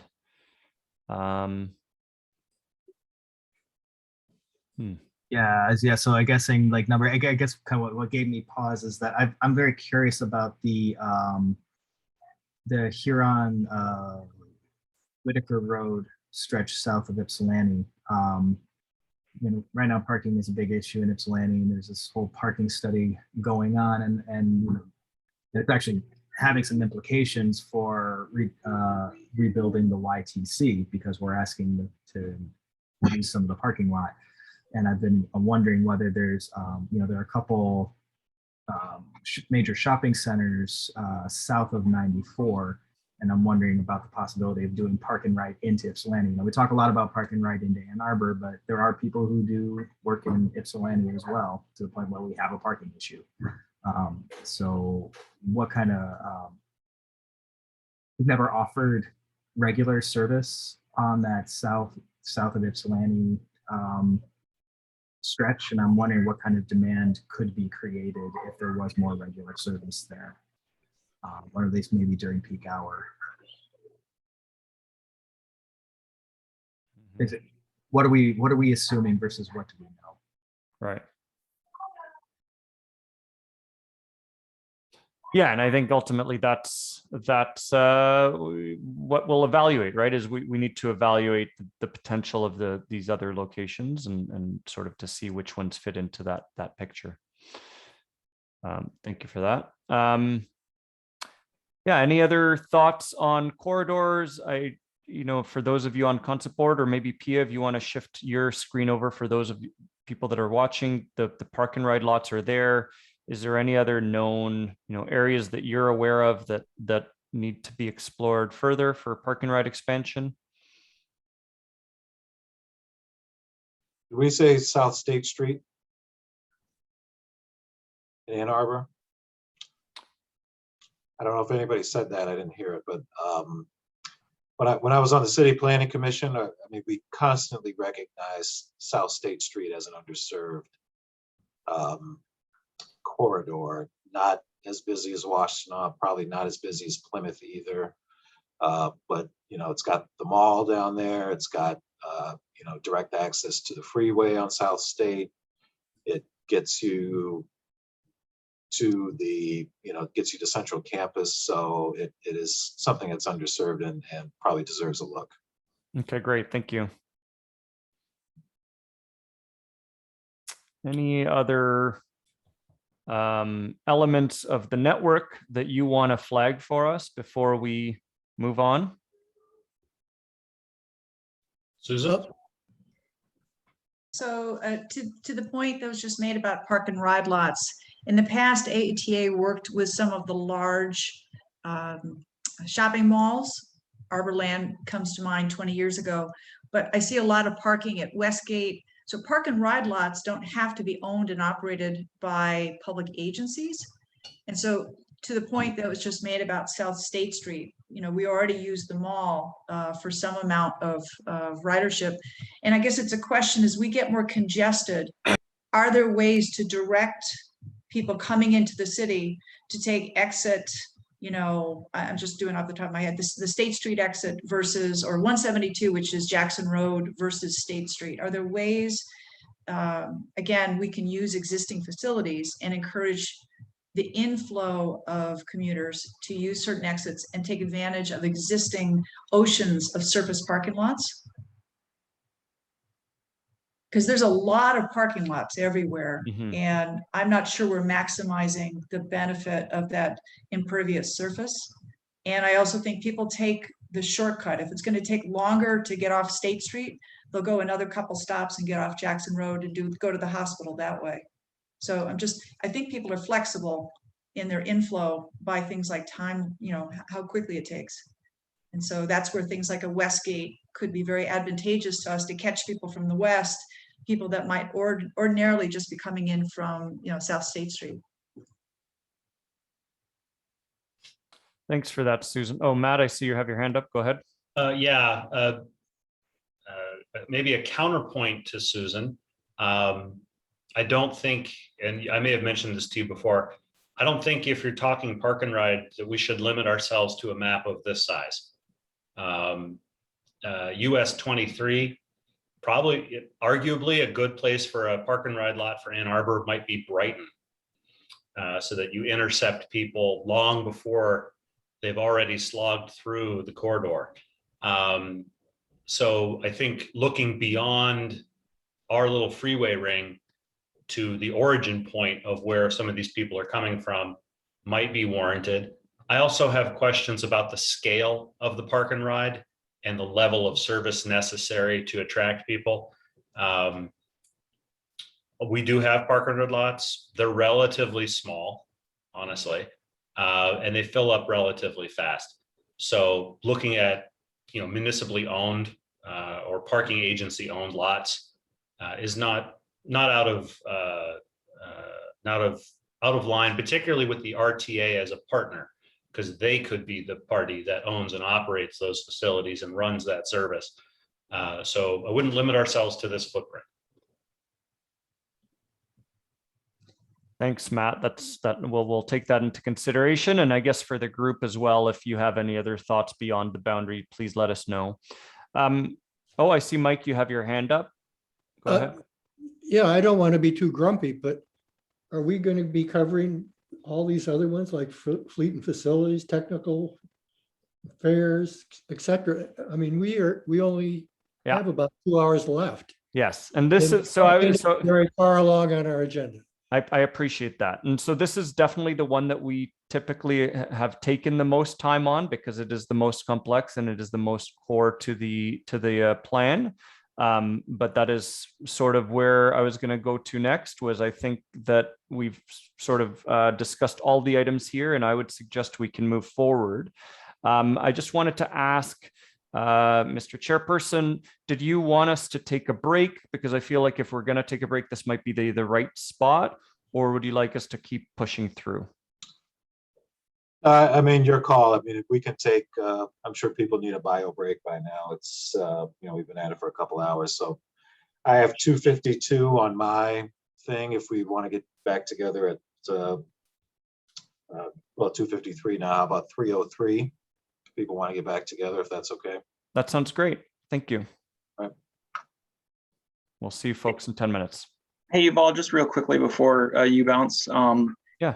So I put my orange dots on the map and they got all moved. So I don't know what that means or if I should.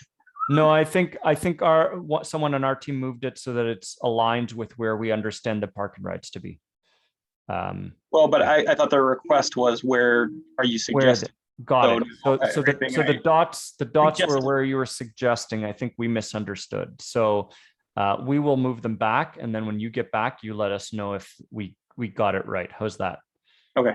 Okay. Thanks. Sorry about that, Raymond. Yep. And Raymond, that was me. I was noticing some consistency that they were all consistently a certain distance from an existing parking lot.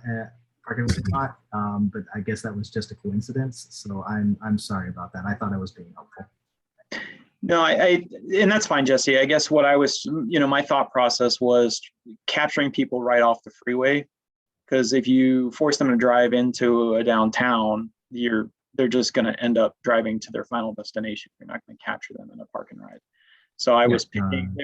There were some. So one of the reasons why I highlighted, for example, Plymouth is I believe that one could be expanded.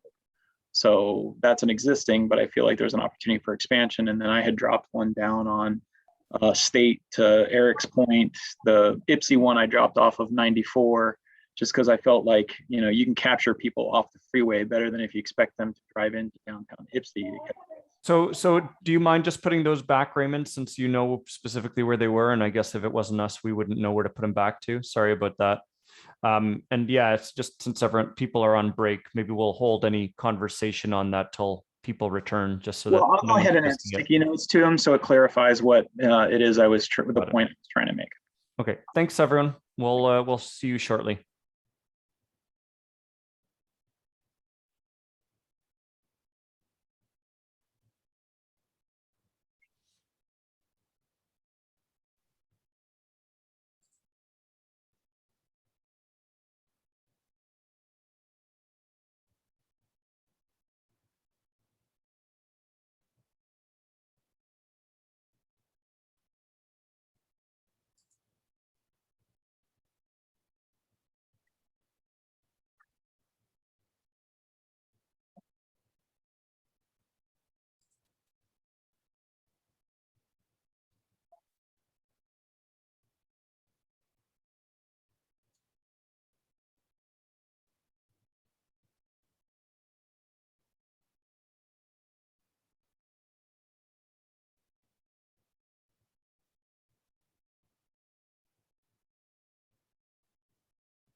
Mr. Chairperson, am I good to proceed?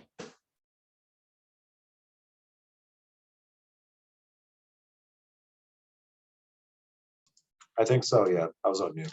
Okay, great. Good to go. Thank you.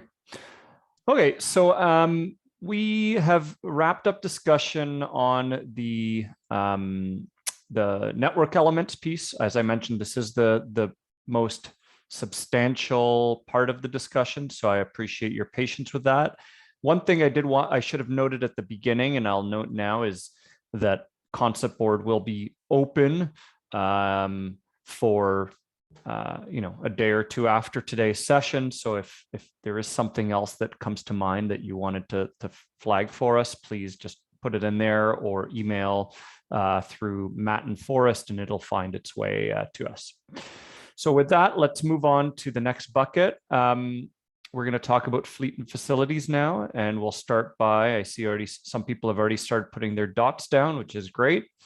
Yeah, let's start by putting dots down, and I'll read the 5 out for the people that don't necessarily have aren't able to read it on their devices, and then you can let us know verbally if you don't have access to concept board. So the first one, introduce zero emissions vehicles pilot and proofing.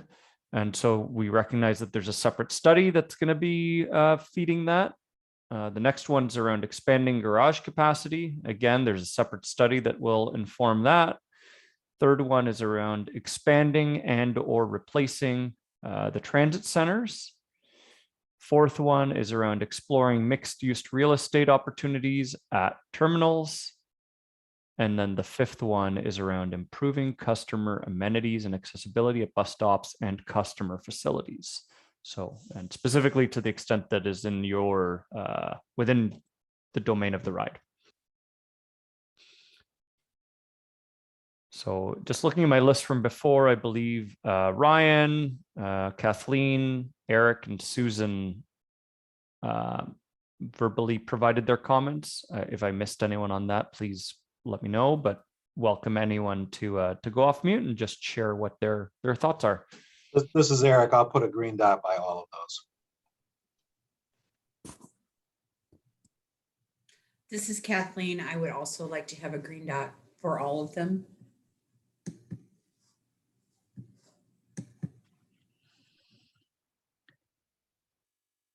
Ryan, Susan?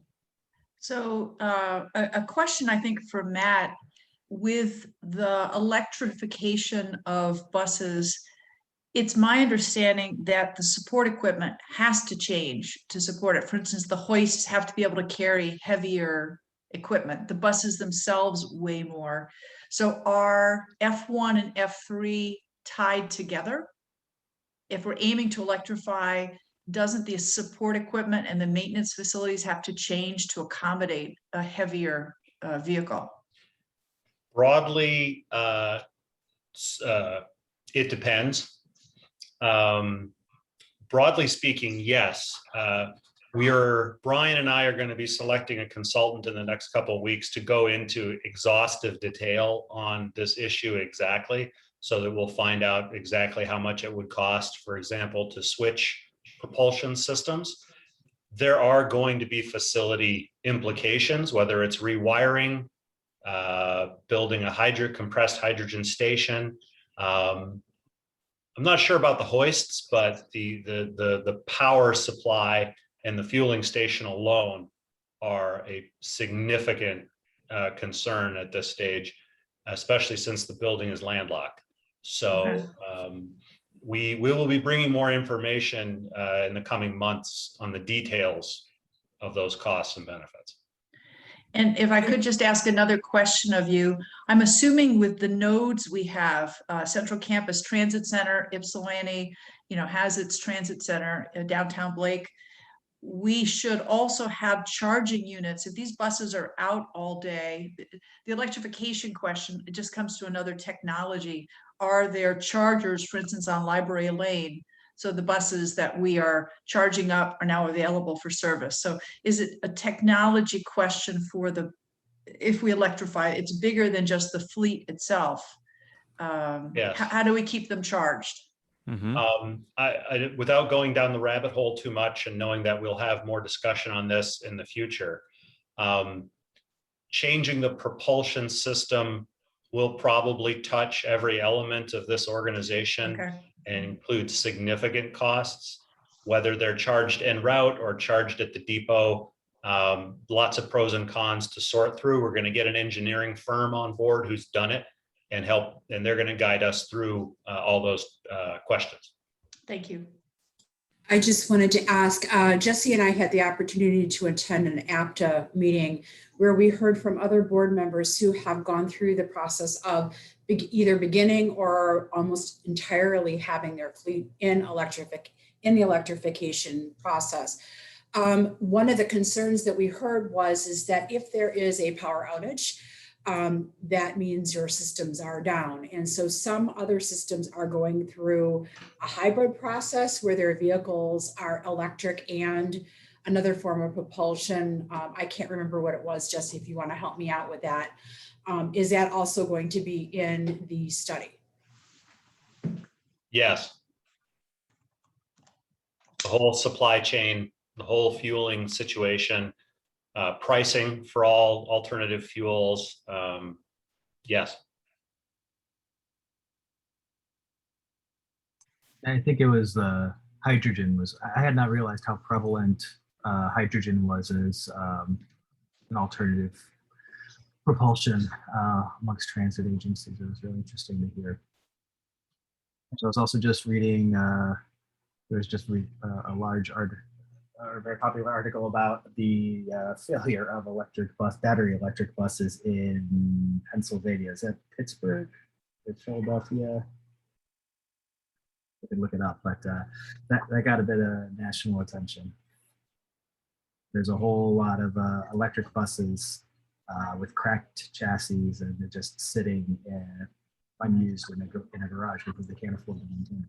Yes, that particular cracked frame incident was Pennsylvania. We'll flog this horse in a few months. Susan, any other comments from you before we move on? Okay. Ryan or Kathleen? I would like to put green dots on them all, okay. Please. So it seems like we're seeing quite a sea of green here, which is fine. Again, as expected, it means that staff have done their job in terms of helping narrow in our focus. Do any of the people that have dropped red dots on F1 or F3, did you want to raise some viewpoints as it relates to that? Sure.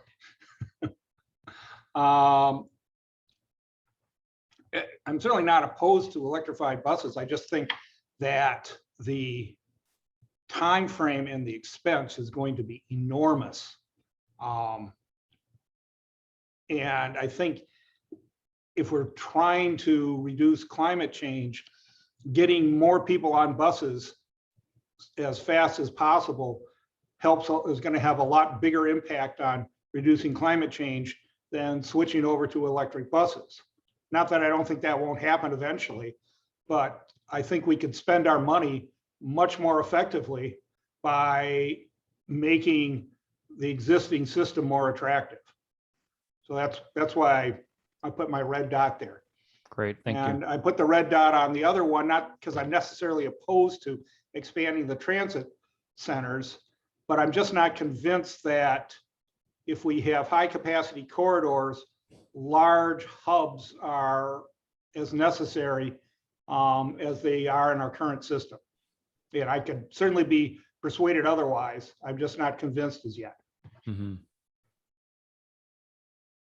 Yeah, I think particularly around your first point, it's in terms of are your dollars better spent in terms of investing in service versus investing in new buses is a very common discussion that you hear raised, especially among in transit, in the transit environment. I think in the context of a 25-year plan, you have the benefit of realizing that the prices of the vehicles and the technology will come down to be more in line with other propulsion types. That would certainly be where most people are thinking the industry is headed. But I definitely appreciate your viewpoint on that, and it's a fair comment to make. Any other comments specifically around these? I was the other red dot on the zero emission vehicle, and mainly it was just a statement of priority. If someone were to hand us, $2 billion to purchase buses and the infrastructure required to support them, then I would certainly not turn it down. But just what Roger said, I'm much more focused on service and promoting ridership, getting people out of cars, and prioritizing that. I did also think about putting a red dot on number 3, but I do want to see an improved YTC. So that's important. I'm less concerned about the Blake, but also I just dropped a sticky note. I think a big problem with particularly YTC is that there are no services available. I think that's one of the main purposes of I guess maybe the second most important function of the transit center, in addition to serving as a hub in our hub and spoke system, is I think we should be making bus passes available at the YTC, and just to me it's really rather criminal that they're not. That in order to purchase bus passes, someone in Ypsilanti has to go all the way into downtown Ann Arbor, or has to go out to the ops center when those may not be anywhere near their intended destination. I've brought this up in board meetings as we've talked about the fare study and the repricing of day passes. I remain immensely skeptical that day passes will be used unless we make them easier to get. And I mean physical passes for people who who can't pay via mobile phone. Okay, thank you. Are there any additional ideas that you want added to this list under fleet and facilities that we haven't already captured? This is Susan. It's actually a question. We have the public schools, which has a large bus fleet, the university, which has a large bus fleet, is a hybrid of at least the garage question, a partnership in future facilities where there's shared resources. Just, asking out loud, because we're not the only ones thinking about electrification. We're not, likely the only ones stuffed trying to fit everything in. So it's a question less than a specific tactic. Yeah, curious to hear other people's thoughts on that, and maybe even Matt, I don't know if you have specific thoughts in terms of if some things like that have been explored in the past. I'd be curious to hear around sharing facilities with some of the other providers or sharing services. I have had conversations with the university about garage space. Each organization has its own mission and its own constituency that they're trying to serve. And generally, they all want total control of their assets in order to do that. Joint facilities are rare. For a variety of reasons, funding, control. You also tend to be mixing labor unions, and that causes no end of challenges below decks, so to speak. It's not off the board, but the needs are so different. I don't even think the school board stores their buses inside. I think they store them outside. The university's footprint is just different.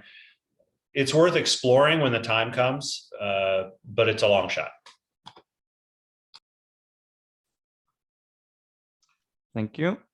Also, this is Eric. I put a green dot next to number 1, but we should explore it. We should explore it. A lot of people remember we were one of the first in the country to go out with hybrid buses, and we had the biggest ratio of hybrid buses of almost any transit agency in the country. And we end up, people remember a few years ago, we ended up getting rid of those hybrid buses because they didn't provide the fuel savings we wanted. They were very hard to maintain, very costly. And, we found low emission diesel buses did the job better and more effectively. So I didn't put a red next to it because I think it's worth exploring, but we kind of said when it comes to zero emissions or hybrids in the future, we don't want to be the first ones through the door anymore, but we would wait to see. So mine's a green with a little bit of red to it, but Right. we got to keep an eye on it. Okay, great. Thank you. Any other ideas not on this list that you'd like added before we move on? I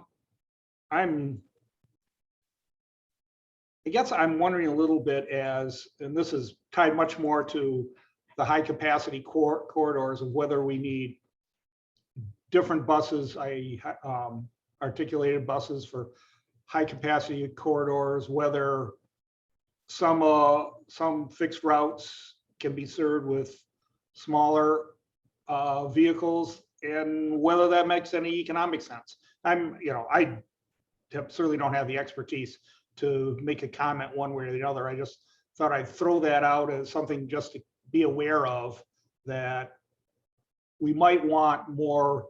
There might be make sense to have more variety in our fleet, and it might not. I don't know, but just thought we should at least keep that in mind.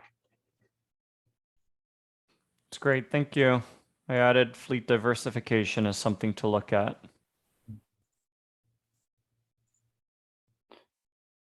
Any other final thoughts before we move on? Seeing no hands, let's move down. So the next bucket is service design and scheduling.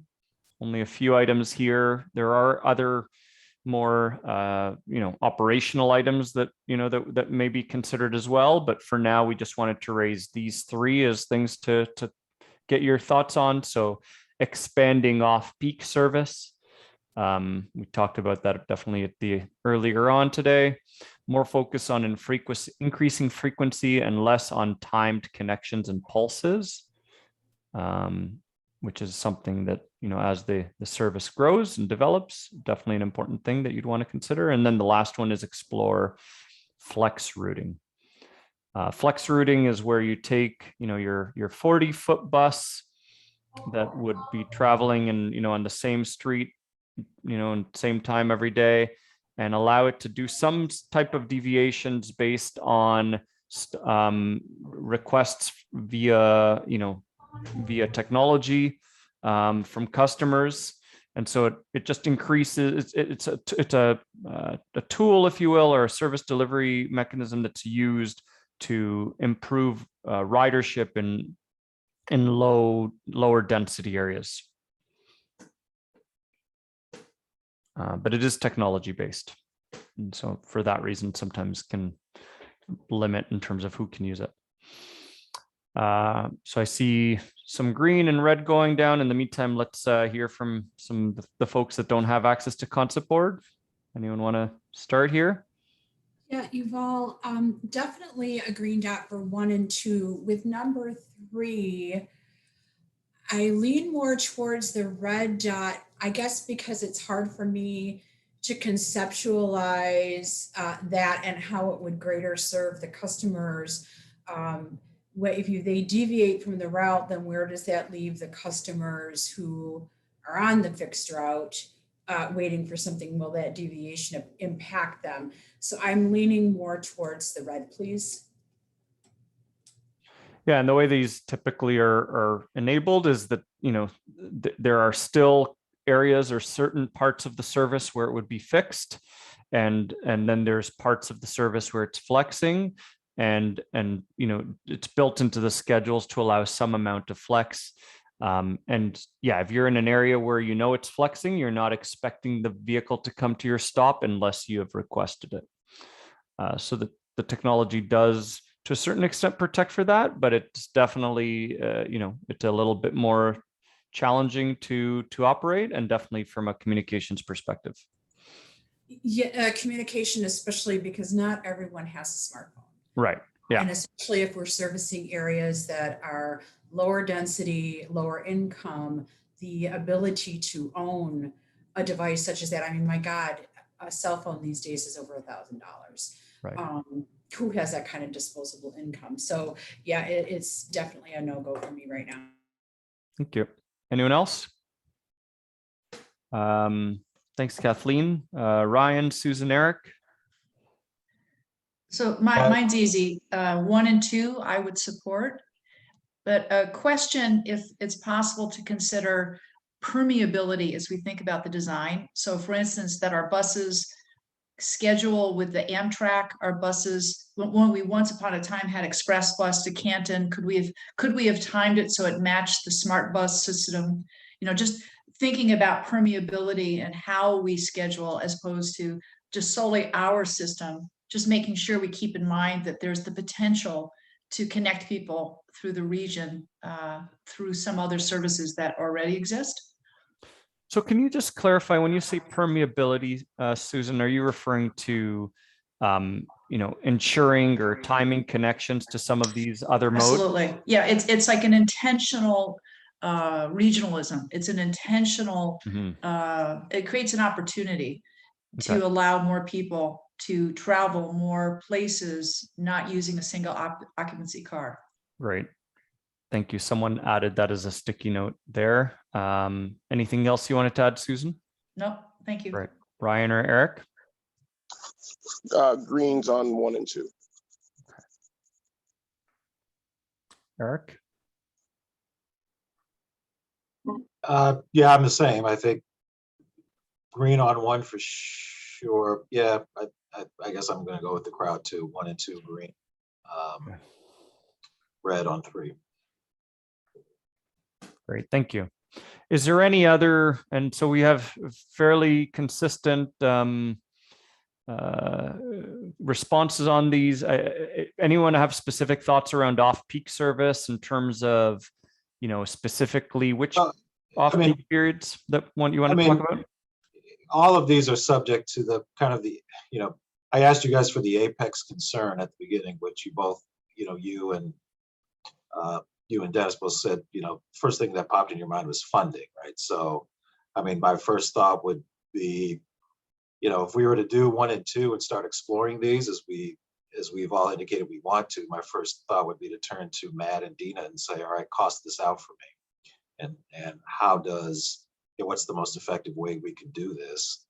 So my thoughts are, this is all subject to that, what can we afford thing, right? So I mean, explore, we all want to give more service. We all want to accommodate as many people as we possibly can. But the reason we don't have more off-peak service than we do is because of, low ridership, high cost things that don't pay for themselves. And where do we get that? So we have to be very careful about and selective about off-peak service and, more frequency, right? I mean, at what point, and that's going to be Matt and Dina's challenge, is to come up with that cost model for us. So, I mean, that's step 1 in all of this. Thank you. Are there any other service design or scheduling ideas that you want to add to the list right now? Anyone in the group opening it up?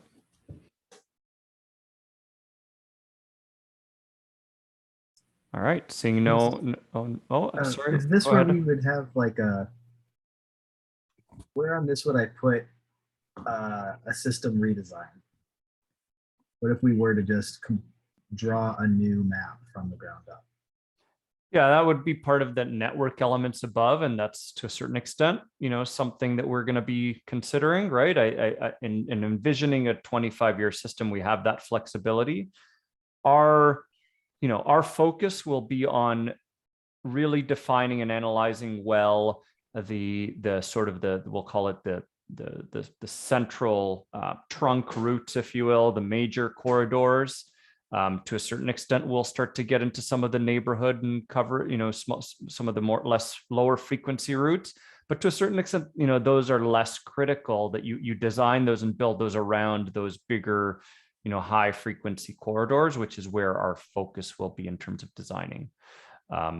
But yeah, that's sort of that network piece that we touched on at the beginning, and why we wanted to pull out as much information from you folks as possible was to inform that redesign.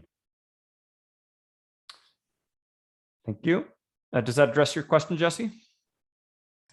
Yep, man. I just dropped that up as a sticky note on the first section. Great, thank you. I'm interested in what happens when we look at our map and with completely fresh eyes. Right. All right, so moving on to the next category, and I did promise that these will go faster, and I think that's happening. So technology and fairs, we have six ideas here that have been put forward for your consideration. I already see some dots on the screen. So the first one is expanding mobile and or automatic fare payment options. The second one is implementing mobility as a service solutions to integrate payment and the user experience across business lines. So we could talk a little bit about more about that if you're not familiar with that term, mobility as a service. The next one is implementing transit signal priority. Fourth one, implement off-board fare collection. Fifth one is pilot a free fare zone. And then the last one is utilizing a single technology solution for all demand response services.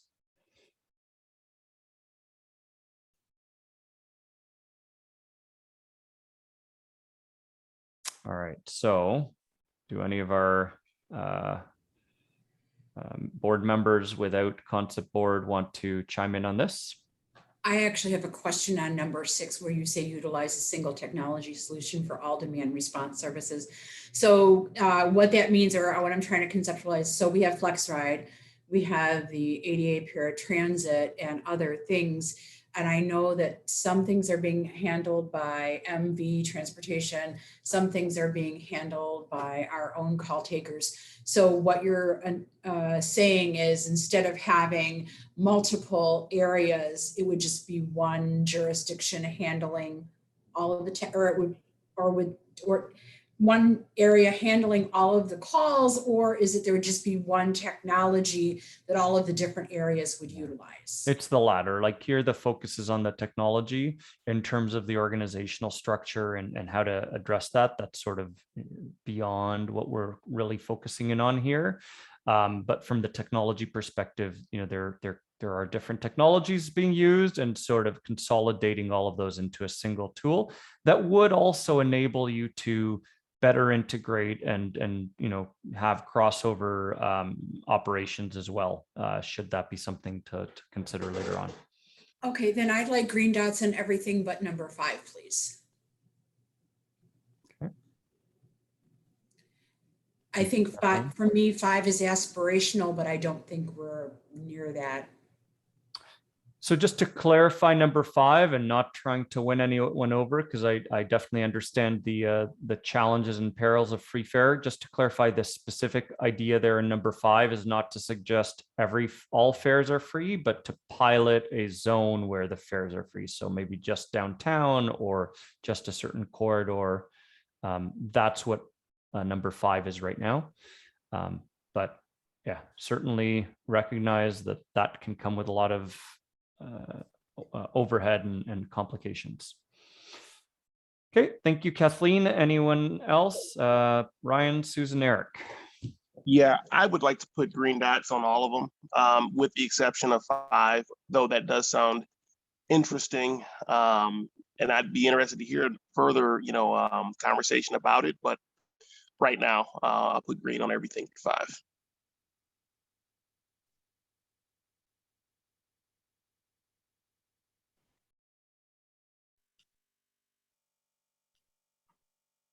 Go ahead, Susan or Eric. Yeah, this is Susan, and I agree with Ryan.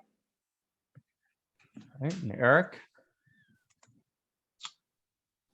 Yeah, I certainly 1 through 4, I would put dots on, green dots. 5, I'm not crazy about that idea because, I mean, frankly, if we pilot one fare-free zone, there's no limit to the number of people who will demand fare-free zones. What about my corridor? What about my section of the city? What about? Right. We provide a valuable service, and I think a fare-free zone would say, the wrong message about the value of the service. So I'm not crazy about 5. 6, I think my main concern is, it sounds great, kind of a one-stop, hey, kind of system that we could use for all of our services. My concern is that if that one system goes down, we're out, we're SOL, as we say here in America, right? We're just, if that one system goes down. So I'm a little bit iffy about that one, but I think it's, I guess I'll put a green dot next to it. It's worth exploring, but I'm leery about that one. Right. You're saying that it increases your risk as an organization. And yeah, just to foreshadow, but risk is one of the elements that we'll talk about later as it relates to evaluation and how to evaluate these. So thank you for that. All right. So I think we've heard from everyone. Is there any specific solutions here that people want to discuss? Or any other ideas that aren't on this list? I do note there are a couple that have been dropped down. So I'm just reading these: partnering with public institutions and businesses to make fares more widely available. And then the second one that was added was around allowing transfers to be used for return trips. So we can definitely look at those two as well. Any other ideas that people want to raise? Could you explain number 2? Sorry, Mike. Go ahead, Mike. Could you explain number 2 a little bit? Certainly. So there are increasingly there are examples where communities have or private enterprise have released apps that allow for one-stop shopping, if you will, for all of your transportation needs. And so in some cases, transit has integrated into those apps so that you can then, book get your transit fare and plan your trip on transit, and then have it connect at the other side to a bike share, which you're then all doing it all through one spot, right? And so that's what that one is focused on, is around creating better integration and looking for partnerships with private enterprise to allow for mass mobility as a service solutions. Even in some jurisdictions, Uber or something, like Uber has partnered with transit to allow people to pay, get transit on their Uber app, that type of thing. Okay, thank you. It was the concept of business lines I wasn't sure about. Yuval, can I jump in there just for a second? One of the ideas around specifically talking about business lines and linking it to the mass concept, the mass concept in its purest form is about bundling service packages so that you can use it in a flexible way. So when we looked at what we were thinking here is, when you look at the various business lines, the express route, flex ride, a ride, whatever it might be, rather than paying a separate and individual fare based on what service you want to use, you might buy a package of services from TheRide that allows you to make more flexible decisions within your payment scheme about whether you're going to use this premium service or that premium service or whatever it is. So you would buy a package of services from TheRide and use it how you liked.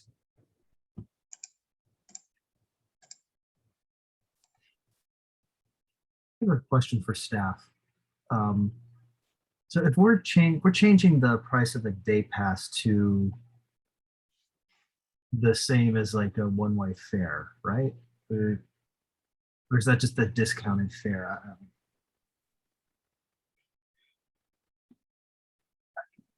I guess what I'm getting at is we have this policy that transfers can't be used on the return trip on the same route. But I'm wondering if we're trying to encourage, like, you know, if our day pass is roughly the same price as a single fare, why not loosen the policy on transfers?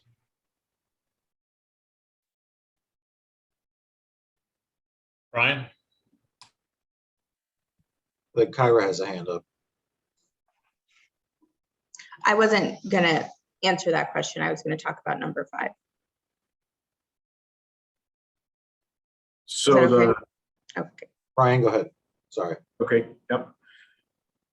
During the pandemic, because of the way we had to route some of the routes in Ypsilanti, it made it impossible to get back to your destination without taking a bus in the same direction. So we lifted during the pandemic the requirement to the limitation on the transfers. And I believe, although I could be wrong, that the proposal for the fare change for January was to make that a permanent change and allow transfers to be used in any direction during their valid time period. Well, then I apologize for not reading my board packet carefully enough. Is there still a time limit on the transfer then? There is, I believe it's 90 minutes.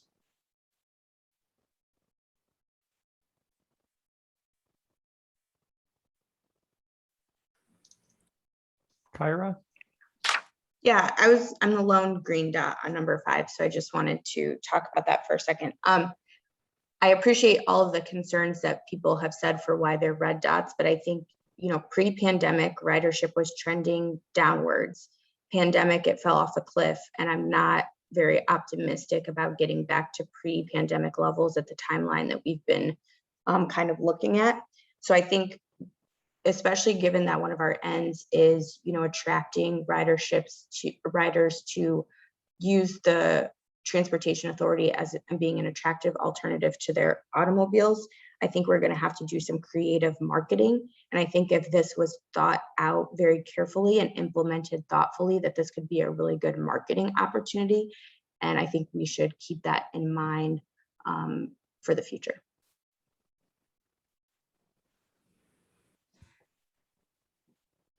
Thank you very much. I appreciate that, Kyra. If there are no further comments on technology and fares, we'll move on to the next bucket. And so now we're going to talk about delivery models, and some of these, you know, we may have touched on earlier. So the first one is around introducing performance-based cost recovery contracts. The second one, expanding FlexRide to higher demand peripheral areas, Salino, Domino Farms as examples. Third one, introducing non-emergency medical transportation services as a sort of with part of the ride's scope and mandate. The fourth one, matching night ride coverage to service area. The fifth one, implementing the recommendations from the paratransit study. And the last one, developing first and last mile solutions, including designing on-demand service as neighborhood feeders. All right, I'm seeing some dots go on the board, and we'll start. Maybe we can go in reverse order. Did you want to start us off, Eric? Yeah, sure. Absolutely for number 1. 2, yes, we're green. Yeah, I think non-emergent, we should explore it, but again, I'm leery about that from a cost perspective. 4, sure, but let's explore it. 5, yes, that's a green. And 6, absolutely. Great, easy, thank you. Susan? I agree with Eric. All right. Ryan? Yeah, I agree. I concur with what's been said. But with 3, I think, yeah, I see. Yeah, let's just put. Can I put an orange on that one? Sorry, what was that? An orange. so I agree with what's been said with Eric and Susan. Okay. Yeah, your audio seems to be cutting out on my end. I'm not sure if that's for everyone or. My apartment, I live in the Phantom Zone over here, so my cuts in and out. Okay, no problem. All right, thank you. I see. So we put an orange dot for you. All right, and then I think we haven't heard from Kathleen yet. So for me, I agree with Eric and with Ryan about number 3. I don't want to say I'm a hard no, but I'm also have concerns. I can see the validity or the need for it, especially as our population is aging. And for number 2, I see quite a few reds. I am definitely a green because I know from personal experience, once you get to the park and ride for the number 23, which hooks up with the U of M buses to be able to get to Domino Farms, East Ann Arbor Clinic, and all of that, you're at the mercy of the university as to whether or not they're in session. So when they're not in session, those buses are not as frequent. The medical bus will run, but it's like every half hour or every hour, and leaving people out in the cold in the middle of winter for an hour because our buses aren't aligned seems harsh to me. So I definitely agree with number 2. So if you could put an orange dot for number 3 saying that I'm in the middle like Ryan, I'd appreciate that. Thank you for. All right, Ryan has started us down a dangerous path of having a new color, but that's all right. We'll live with that, and I think ultimately it does suggest let's have a bit more of a group discussion around this one, the non-emergency medical transportation services. It sounds to me like some people are okay with the concept of at least exploring it, and I guess I would like to have the group think about, okay, so let's say we explore it, what would need to come out the other end for you to feel like, okay, that actually becomes something that you want to move forward with versus, okay, we've explored it and we've shown that it doesn't. Yeah. To me, it's all cost. It's all cost. I mean, we want to provide the service, but it's all about the cost. I mean, it's going to be, especially if we choose to subsidize it, it's going to be all about cost. I am curious to know who put the red on 6. I really want to know that. Who objected to not exploring first mile, last mile stuff? I did. It's not that I'm opposed to first mile, last mile. I don't know if I want on-demand service as neighborhood feeders. So to me, first mile, last mile solutions might be something different than on-demand. So here, a lot of where I come from on a lot of this stuff is I'm a big fan of transit acting as transit. I am not a fan of transit acting as a taxi service. I'm not a fan of transit doing things that dilute our core mission. So when I hear on demand, that sounds a little bit like a taxi service to me. Now, maybe that's not what was intended. Maybe I'm reading it wrong, but that's where I start to get very, when we start talking about FlexRide, when we start talking about the on demand, when we start talking about, non-emergency medical transport, we're not Uber, we're not Lyft. We run fixed route, we run paratransit. That's our core business. And I want to do that as well as we possibly can to attract as many riders to those systems as we possibly can.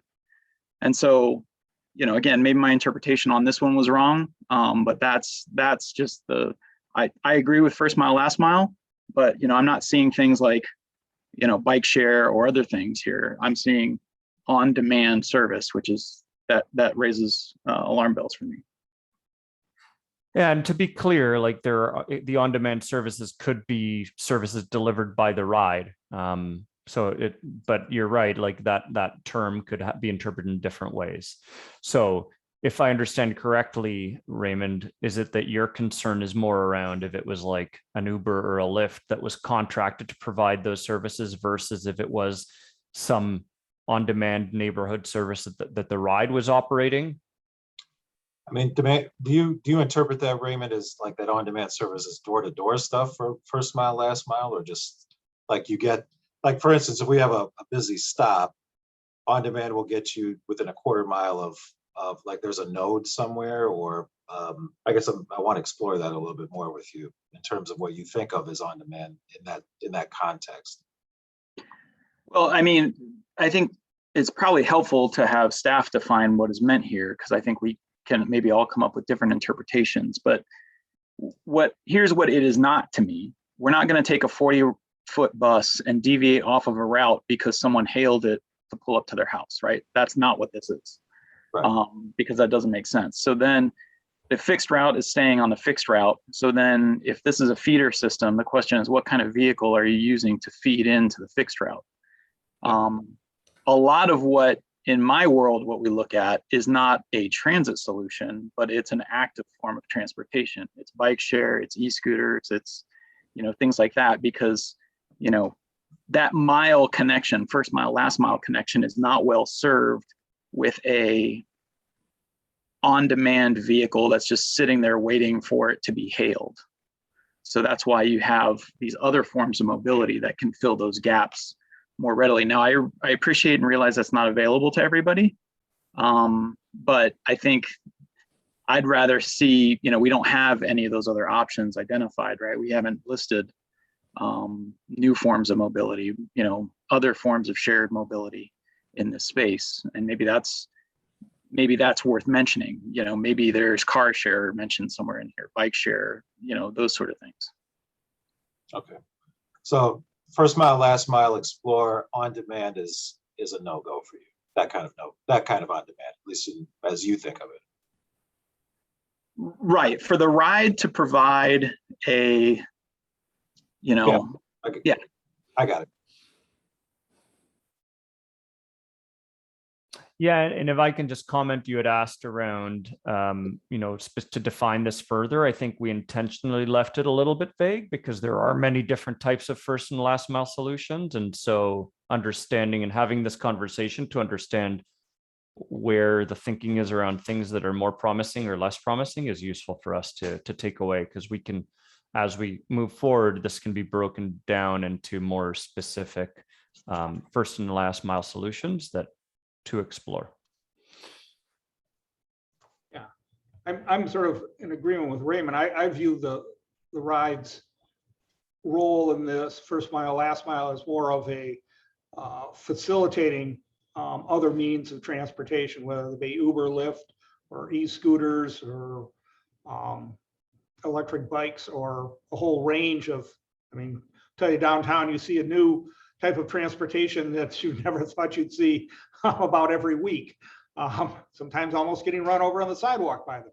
But yeah, I don't think I see the ride providing something like that the private sector can, more of facilitating the private sector's use of it in integrating with the ride service.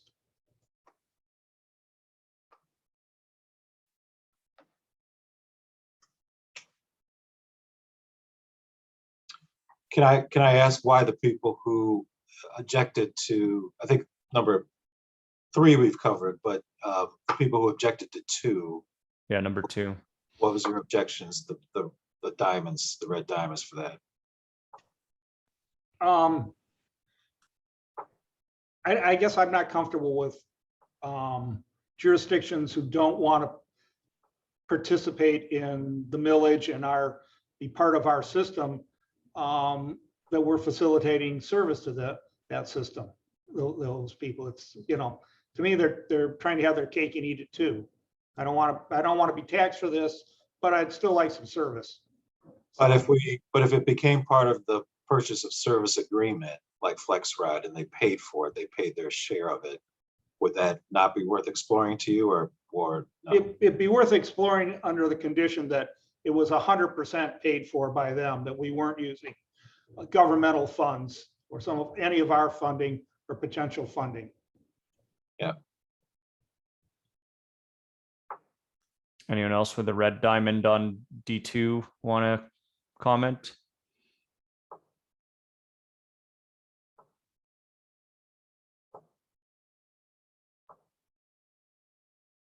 I see Brian's hand is up. So I normally wouldn't want to weigh in, and I'll try to be as quick as possible so as not to take the board's time. But one of the observations I would make about having the transit involved at some level with first and last mile for on-demand service, would be that in the case that we let the public sector, the private sector solve that problem because they'll bring in scooters or anything like that. What you end up seeing is that there's an equity issue in the places that might need it even more. We don't see those things coming into town. The number of zip cars, for daily car use or bike shares in the lower income areas of our service area are either not available at all or very limited. The same concept would apply to autonomous vehicles. If it's the private sector and people just own them separately, that autonomous vehicle continues to drive a single person or a single couple of people to wherever it needs to go and then stops being used, as opposed to if that autonomous vehicle is owned by the transit, we're able to maximize its use for multiple people across an entire system. Just an observation, and thank you. Thanks, Brian. Any other final thoughts before we move on to the last category? Hearing none, we'll go on. And the last category, intending for it to be relatively brief, because these aren't so much ideas as they are strategies. None of them are necessarily substantial investments of TheRide dollars or funding. They're really more about advocating and pushing for things externally that are outside of your control. And so curious to hear your thoughts on these at a high level. So publish transit supportive land use transportation guidelines for municipal consideration, encouraging transit friendly traffic calming. And so specifically considering comprehensive street allocation, advocating for a formalized role in the land use approval process, and then finally advocating for transit supportive transportation network connectivity. And so again, these are not things that TheRide can directly control, but you can influence and advocate through other channels. Any thoughts from the group on this? I'm not necessarily as stressed about getting every single dot on there, unless folks feel adamant about wanting their dots on there. We can certainly do that as well. But from our perspective, it's worth noting we're not necessarily going to put these through the same type of evaluation lens as we would the other ideas, because they don't require your investment. These are more softer recommendations that could come out of our study. Could you explain what comprehensive street allocation is? Yeah, it's the concept of looking at public allocation of land, and specifically as it relates to streets, and not just for cars, but for buses, pedestrians, cycling, and other modes. And so looking at and promoting the concept that allocation of land for streets is for all of those other modes, not just private automobile.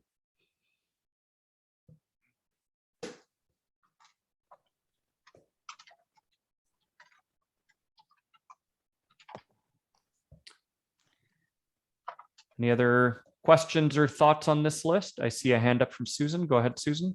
I'm going to take my chance at the controversial one, which is to support all of them, including advocating for a role in project approvals. We've wrestled with density and site plans, and it would be helpful to have AATA at the table to speak to the advantage to having projects taking shape that serve the transit system that we already have. And by being silent, I think it helps to encourage more suburban design. I would also encourage that we do transit-friendly traffic calming.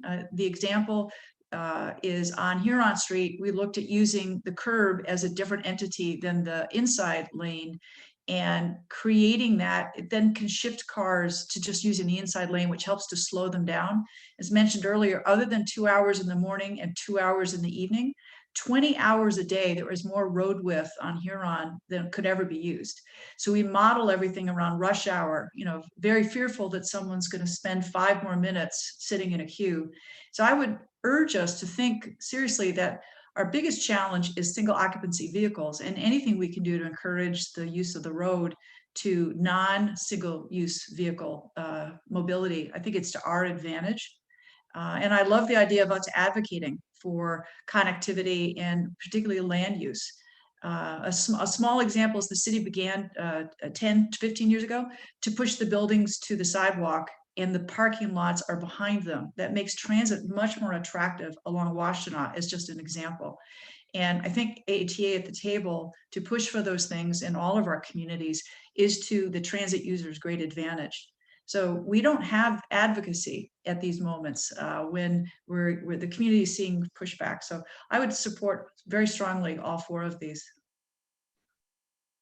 Great, thank you for that impassioned response. Any other thoughts from the group or comments from the group? I certainly like the last 3. I was going to put a diamond on number 1 because I think just the bandwidth, but I think we can probably do that, because I didn't want us to take on the burden of drafting something and blah, blah, blah. But I don't think we have to start from scratch with that. I think we can. I think there are models out there that are out there. It's probably not that costly to get a hold of them and maybe tweak them for our area and then publish them. And then, I think we as an agency, Matt in particular, gets a lot of requests from people who say, hey, I've got a great idea and you've got money and you've got staff and let's change the world and make it happen. And if we could hand them a document that says, this is how we do business or this is how we do things up front, that would be great, to do that. But I think all of these make a lot of sense to me, particularly the last one. If I could give that 2 greens, I would, but the last one makes a whole lot of sense. I like that, 2 greens, but unfortunately we'll limit people to 1 green, Eric. That's fine. Yeah, no, Deep green then. A deep green, I like that. Or a bigger, we can make that dot bigger if you want. Yeah. Good. There we go. Pia's making it bigger. Thanks, Pia. Anyone else with comments on this one?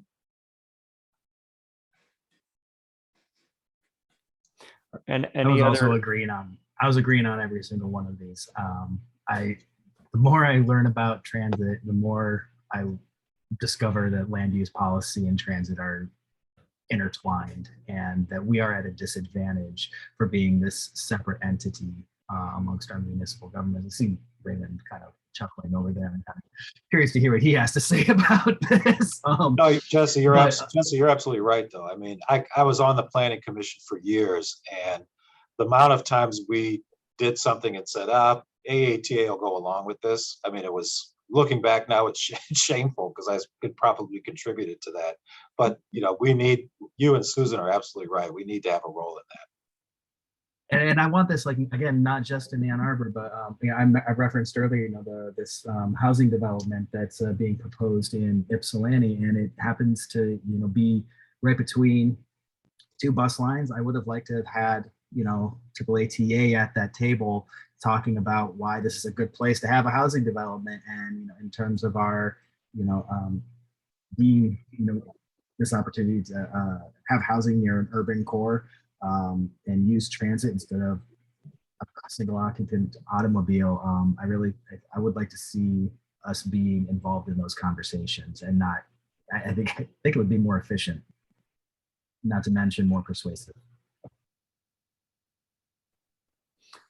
Just in the last minute or 2 on this exercise and the concept board, just any of the red diamonds on the other 2 have want to voice any concerns on that for us to take away as we move on to the next stage of our project? Well, I put on 2 about land use approval. I was under the impression AAATA is already on the staff review of site plans for the city of Ann Arbor. Maybe it's only on certain site plans where there is along transit lines, but if I'm not mistaken, I've seen AAATA comments on that. So I thought we were already in that space, but that's a staff review. I'm I'm of the impression personally that that feels like the appropriate level of comment. That to elevate that up to like a planning commission level person, I that would feel a little atypical to me to have an agency represented on a planning commission in that capacity.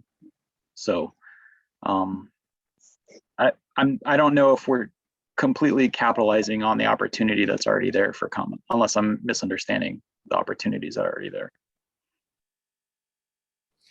So I can confirm, yeah. So triple ATA is there in a courtesy role, informal as you suggested, and the evaluation would be to see if a more formalized role is would it lead to benefits. Yeah. And it's only the city of Ann Arbor in which it has that courtesy / informal role, not Ypsilanti or Ypsilanti Township. And correct me if I'm wrong, Forrest, Matt, if I'm off with that.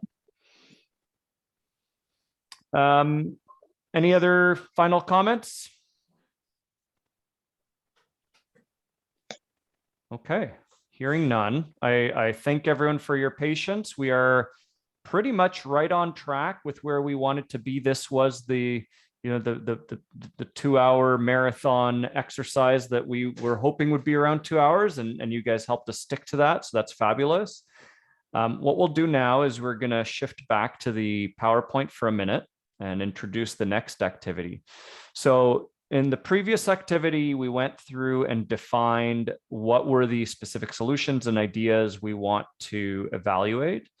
And in this activity, what we're going to do is help shed light on what is the solution evaluation process, and specifically, approximate weighting, or get your thoughts on weighting of the different criteria that have been, that are available to us. So next slide, please, Pia. Thank you. So once we get to the activity, what we're going to do is we're going to share with you folks a link to a Google spreadsheet document. And in that spreadsheet document, you're each going to see your name on a specific tab. Okay. And in that tab, you're going to see the different criteria that have been identified, and they're based on your policy manual. And based on what I had defined previously for you, the strategic framework, the alignment to the priorities, the stewardship, and sorry, I'm blanking, but the financial planning and stewardship goal, and the public and stakeholder involvement. Excuse me. All of those have been filtered into defining potential criteria for analysis. And what we're going to do is we're going to get you to take a stab at putting an approximate weighting to each of those. You'll be given 30 points to play with. Okay. You'll be given 30 points to play with, and you're going to distribute those 30 points in whatever way you see fit across those 11 criteria and sub-criteria. On the spreadsheet with your tab, there'll be at the bottom a summation. So you'll get a sense of how many points you have to play with. And ultimately, you're going to try to give us a sense of what you think is more important and less important. I know previously you've had these types of discussions as a group.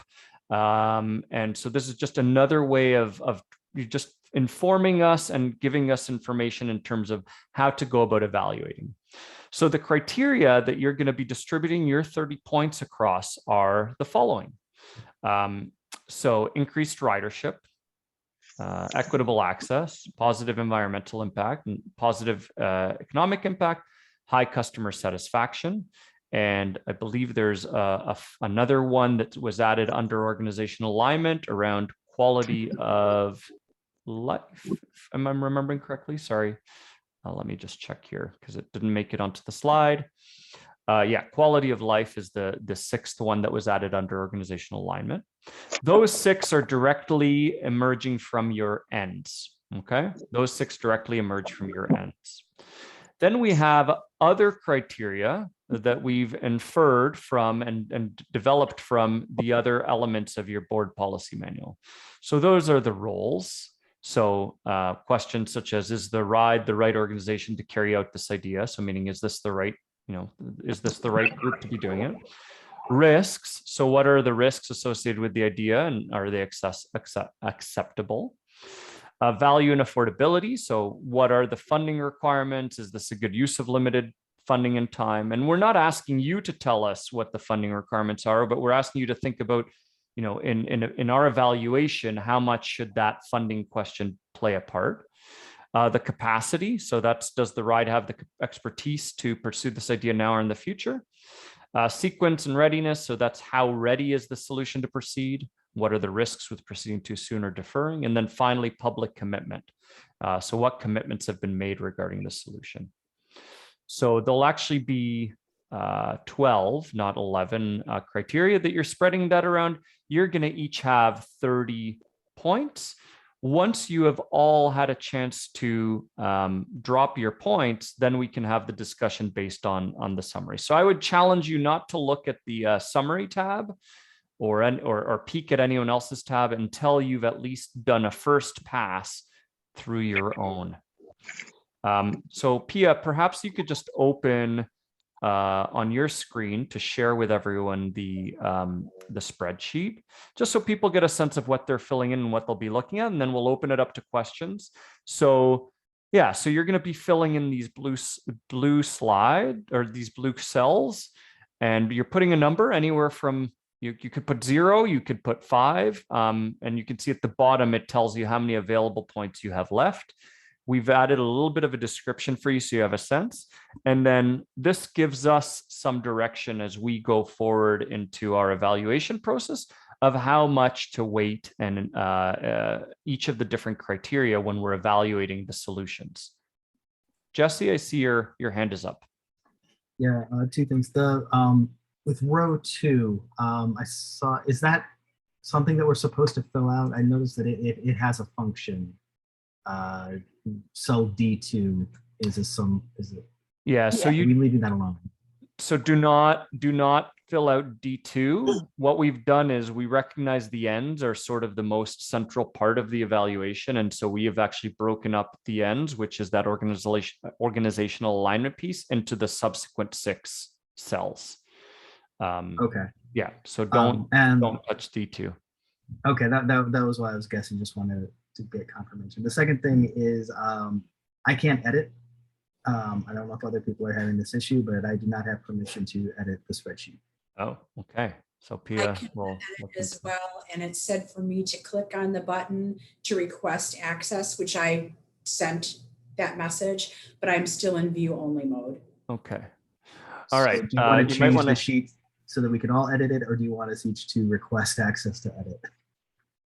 Yeah, I think Pia, you might want to go off shared screen, and then yeah, you can do that. So we'll work through that, fixing the sharing. Thanks for flagging that. In the meantime, Raymond, do you have a question?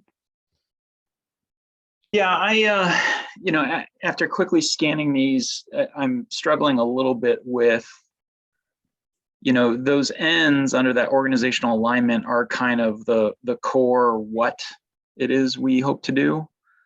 But then when we talk about roles and risks and value and a capacity, that's kind of a how. So I'm struggling a little bit with how those feel like apples and oranges to me, right? So like, yeah, I want to increase ridership and, equitable access and all those things.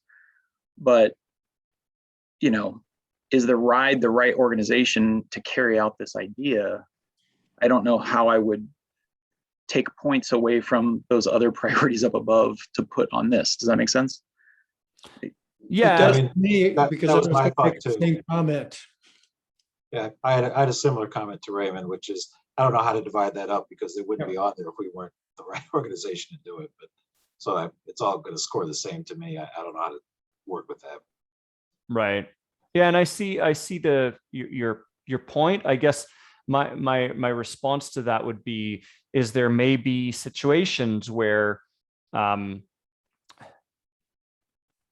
like, especially with, let's take the example of risks, right? Some things, may advance your ends more, but introduce significantly more risk to your organization. And so there is some element of balancing that how much risk are you willing to take to venture out and try some of these things? Or value and affordability and funding obviously is another one. It's, how much are you as a board and how much is the community willing to put forward, and sort of what is that balance of what does value mean to you? Like ultimately this is a statement of value, and it's like, if cost was no option, you'd be doing a whole lot of things, but we know cost is always going to be some form of limitation. And so trying to understand what that value statement is for you. Capacity is, to what extent do you have the capacity and staff, and is that something that you're able to expand or adjust? So I understand the connection to the how, but there's definitely within that how some element of evaluation in our mind. But yeah, feel free to put it at 0 if you don't think that's really something that should drive if you don't think it's something that should drive the recommendations, then you put it as 0. And then when we get to the implementation planning, we'll still have to consider all of these aspects. But we wanted to leave you the flexibility to be able to give us some thoughts on that. Does that make sense? Yeah, thank you. Okay. One technical question I have is 30 points are allotment. It's not each question is being scored 1 to 30, but 30 is the point allotment that we have to disperse it to. Exactly. Yeah, we wanted to force a little bit of having to pick and choose where you're putting your points. And again, this is for the sake of creating conversation. Once everyone's put something in, then we'll go to the summary sheet and start to just talk about what numbers are going down. So why don't I is everyone now able to get into their tab on the Google Sheet and start to populate? No.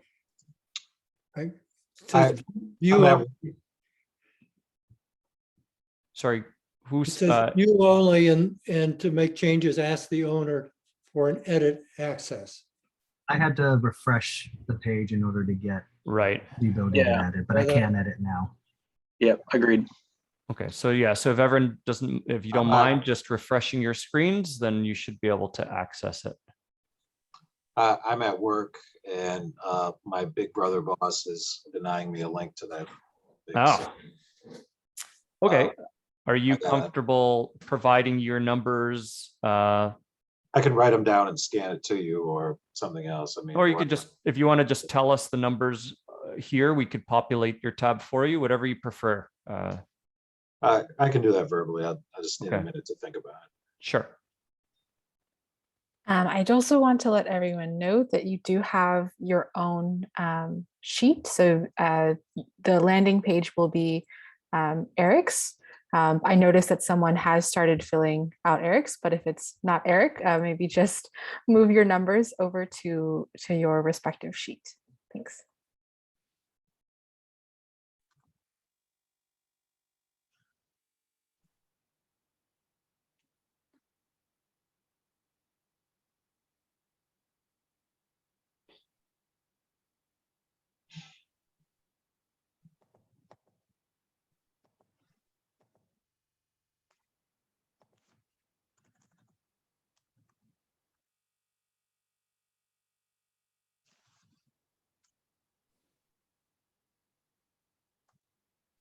So I see about half of you have been able to start filling it in. The other half, if you're just thinking about it, that's fine. Take your time. But if you're having tech issues, just let us know.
Okay.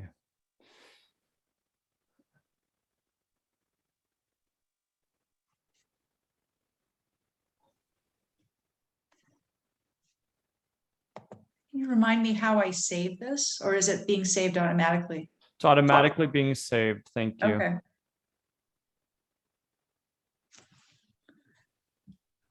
So I'm just taking a look. So Kathleen and Eric, I believe your numbers are still are the two that are missing. So not sure if either of you is willing or able to share it now. Verbally, we can pop it in for you.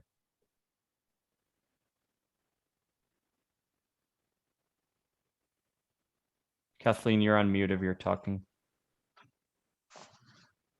I'm sorry, I'm finding this very frustrating because it's still saying that I don't have edit access.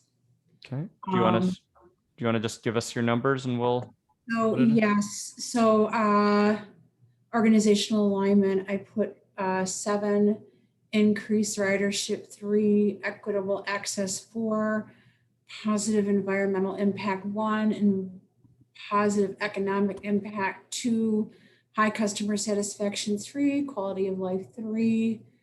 All the rest are 1, except for public commitment, I believe is a 5. I think that takes me to 30. So just redistribute. Organizational alignment is going to be a summation. So you have, I think, some extra points to work with. Oh, I see. Okay, well then, increase ridership to 4, increase equitable access to 6, and quality of life to 5.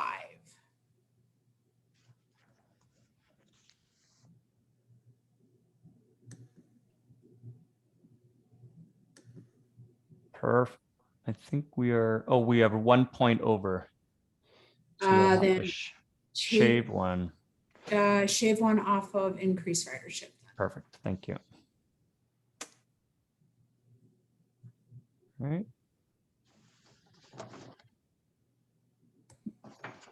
Mike, just flagging for you that you have 2 more points to put down, as well as Jesse. Okay, then put them back on increased ridership. Sorry, no. Mike and Jesse have 2 points to go down. I'm just checking some of the other tabs here. Okay, and then, sorry, our Hunter as well. Ryan, you have some extra points to put down as well. Oh, maybe not. I think, sorry, I caught you while you were still live editing. All right. Eric, did you want to go through your numbers? Sure.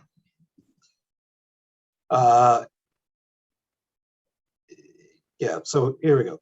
Increased ridership 3, equitable access 8, positive environmental impacts I put a 4, positive economic impacts 3, high customer satisfaction 4, quality of life 2, everything else gets a 1.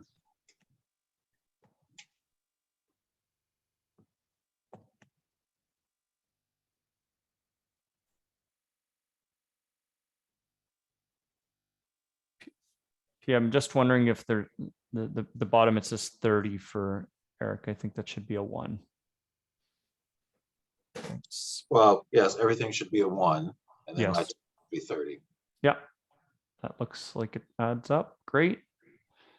Okay. All right. Well, thanks everyone for playing along with your own scorecards, and so now you can see sort of how it comes out. And curious to hear people's thoughts. On the left, and I think not surprisingly, what we're seeing is that at least three quarters of the emphasis should be on that organizational alignment and achieving the ends. I know that there was some questions and confusion around, how the other stuff factors in, and so that's fine. We'll take that into consideration. I do think it's interesting that, value and affordability I would have thought would come out higher, but it seems to have it seems to be sort of maybe neck and neck with public commitment. Yeah, like 5-6%. The right hand graph there, the right hand pie chart there, breaks down that organizational commitment to the 6 different sub-criteria that you had. And so I know previously, and if I remember correctly, there was an exercise that you folks did with Matt at one point. Increased ridership came up as the most important or sort of the overarching end. And so I guess not surprisingly here, it's the biggest as well. But I'm really, curious or interested to hear people's thoughts in terms of what you're seeing here. Equitable access is sort of your second place with 23%, and then sort of the other 4 are in the high, the 7 to 15%. So you seem to have like a clear 1 and 2, and then sort of the other 4 ends are a little bit behind. What are thoughts on this? I'll start just real quick. My thought was, what I weighed in scoring these is why do we exist as an agency? We don't necessarily exist to increase ridership, but why increase ridership is definitely a goal, but why do we want to increase ridership? To me, increasing ridership provides more equitable access. It provides more better positive environmental impacts. It provides positive economic impacts. And a better quality of life, et cetera. So I scored increased ridership much lower than some of the others because we don't exist necessarily to just increase ridership, even though that is an end. We exist to provide some of these other things that we've wrestled with. So that I scored ridership lower than some of the other ones.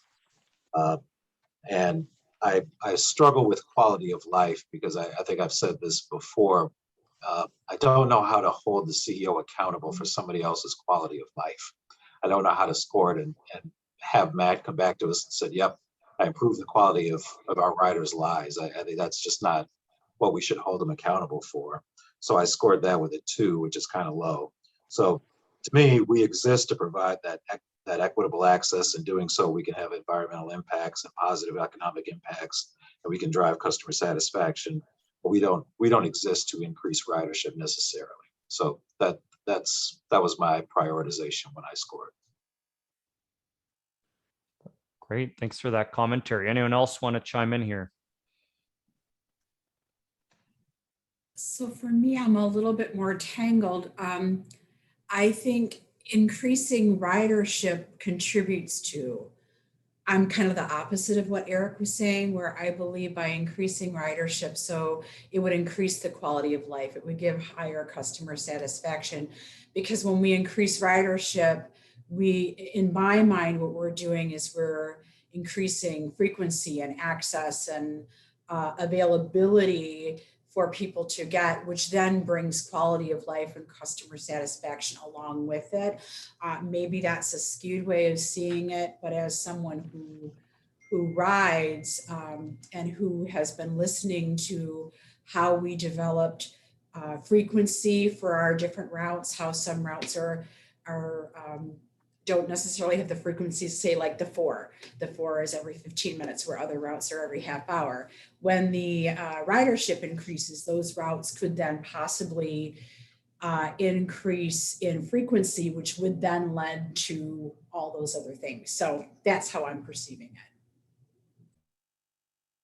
Yeah, and I'm more in Kathleen's camp as well. Kathleen, I agree with you that, to me, the increased ridership is while I know we don't chase riders for the sake of chasing riders, I think it is an indication of how well our service is performing.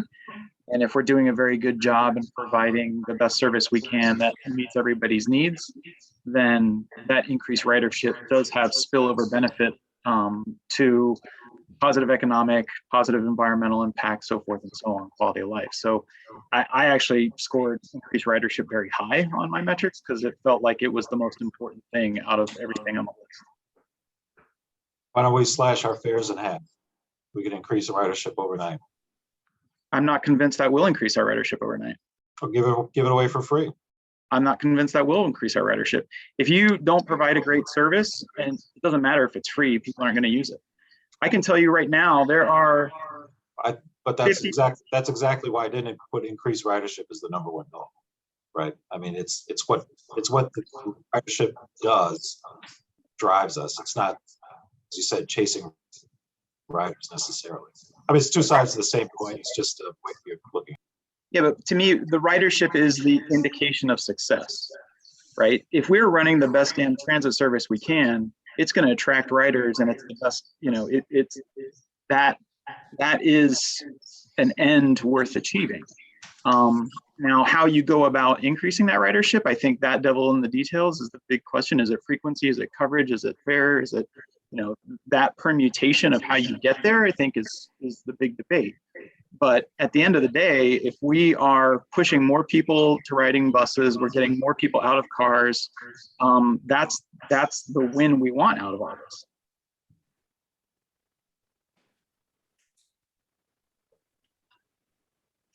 Anyone else want to chime in on that? Yeah, I mean, I agree on increasing ridership. Not only I think helps economic growth, which is what I put in second, is improving the economic situation. It also is a sign to the community that we're a successful organization, and that helps us when we have to pass millages to get more funding to do more.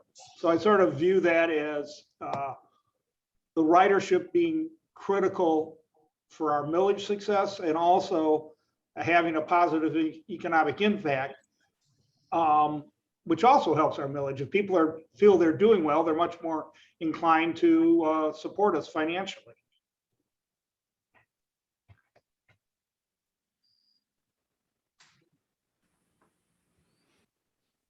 Kyra, we haven't heard from you in a bit. Wondering if you want to comment on what you're seeing here and how this relates to your, you know, how you scored, or just general thoughts on it.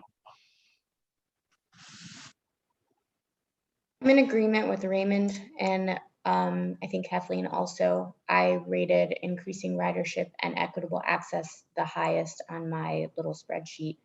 I think those kind of dovetail together, and I think they're equally important, but I agree with Raymond's sentiments in general about the reasons for wanting to increase ridership. And that's kind of why I was the outlier with, you know, maybe thinking about the free fares. I think, again, I'm very concerned about our ridership trends, and I think that that's where our focus should be for long range planning. Appreciate that. Any other observations, considerations?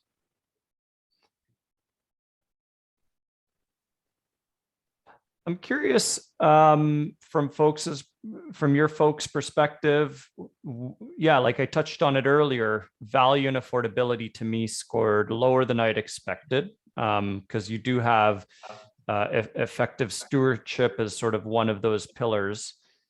Yeah, I'm wondering what everyone's thoughts were when they were going through this around that value and affordability piece. Just for my part, it's that I feel like we have a pretty good budget system in place, and it's not like we have to have a balanced budget, and we're not likely to put something out there. I mean, according to our policies, we can't put something out there that isn't paid for. So in terms of, you know, we budget based on what we want to do, and we look, and then we take a look at how much money we have, and we make those, you know, we make those determinations as we're putting together the budget. But it's not something that we decide what we want to do before we start thinking about whether or not we have the money to do it. And so the money is not really going into, yeah, the cost isn't a determining factor on the service that we provide.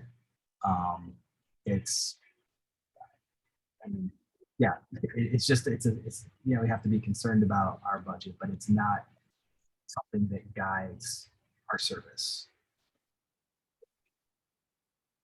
If I could chime in, for me, when I was looking, first of all, you asked us to do our, you know, our gut level. So there wasn't a lot of opportunity for rumination about all of these choices.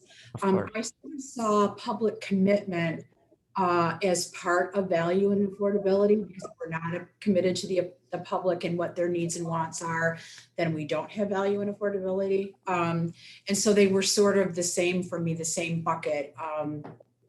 So that's sort of why I scored the way I did. Got it. Fair. I appreciate that. No, and I understand that this was sort of just, you know, a very quick and dirty way of getting conversation going around these, and that it's not the if you had more time with this, you might put something different down. I appreciate that. Interesting, your comment around the public commitment being tied to the value and affordability. So thank you for that. Mike?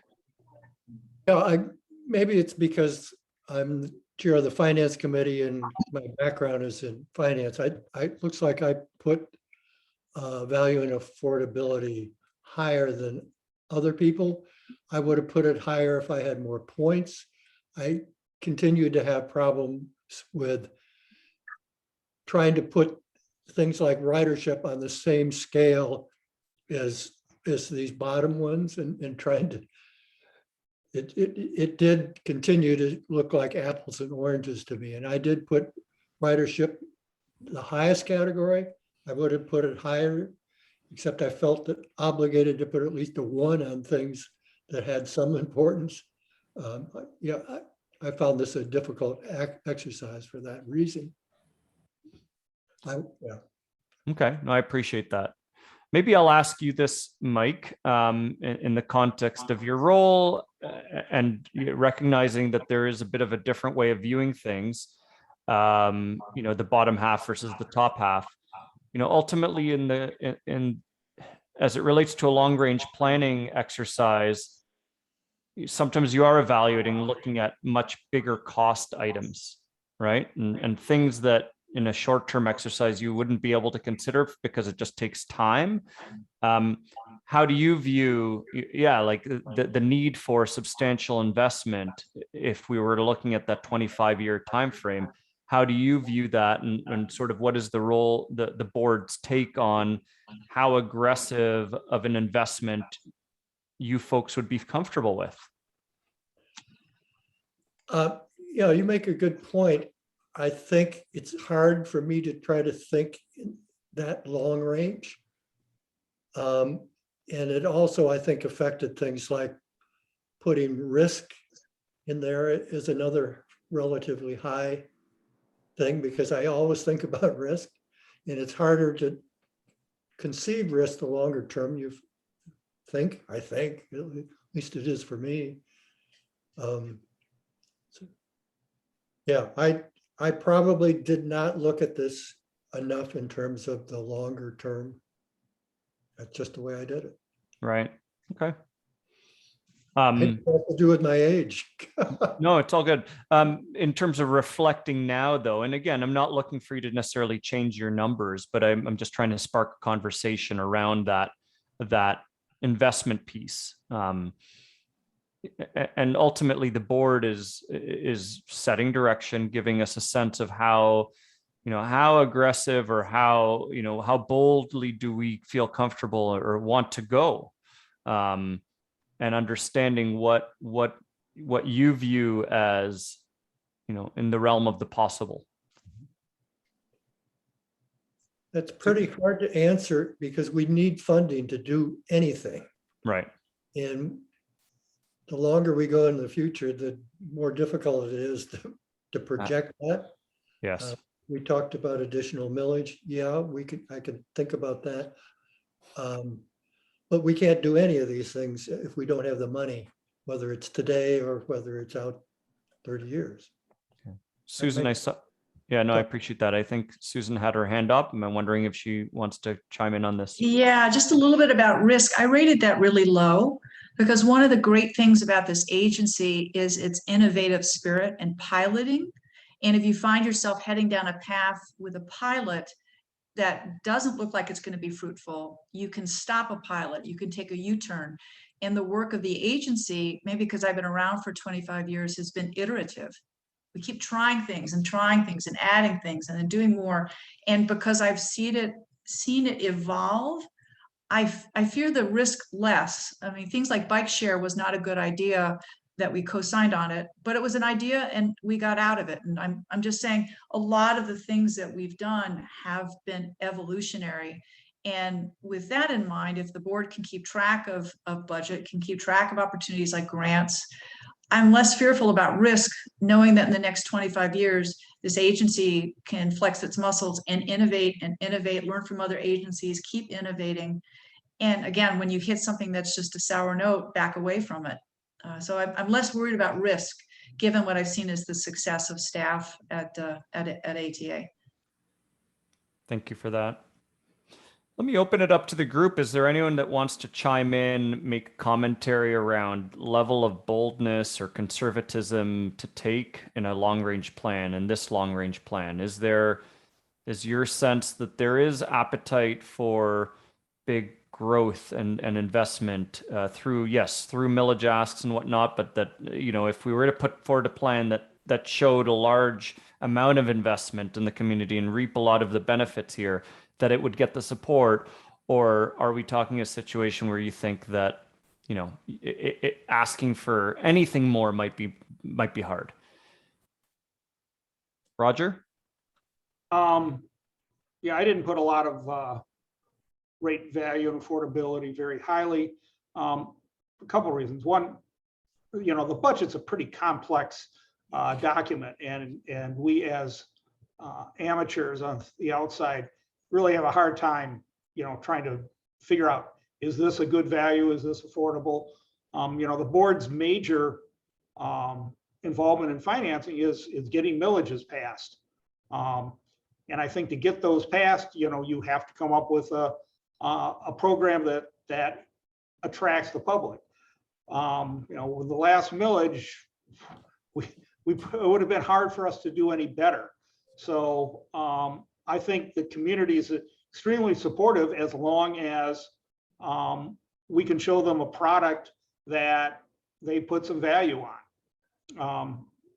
So I'm not that concerned about it. I think the last millage, we got 83% of the vote. That's almost unheard of. That's great. Yeah. So yeah, I think we can be aggressive. We may overstep our bounds, but the public will tell us that if we do. But I don't think we are in a situation where we need to be timid.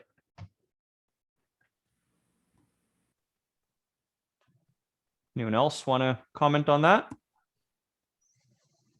Yeah, I'll agree with Roger on that. I think especially from the Ann Arbor perspective, Matt and I have had a couple sidebars where the city has adopted some fairly progressive and ambitious plans at both the 820 carbon neutrality plan and the moving together towards Vision Zero transportation plan. Both of those plans, transit is a strategy to achieve carbon neutrality and to achieve mobility goals within the city. So there's already adopted city policy and guidance that was fairly heavily publicly vetted that shows an increased role for transit. And so there's already policy out there. There's already public support for some of these concepts. So, I know taxes are very high. I know assessed values are very high. But the school board passed $1 billion bond, in one of their recent elections.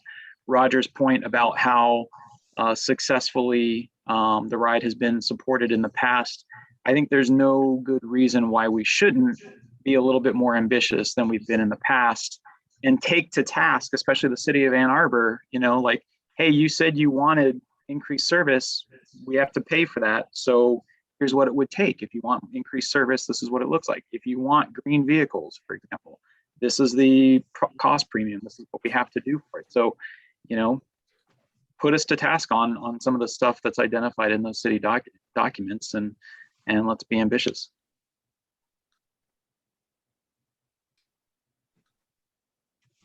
Anyone else? Mike?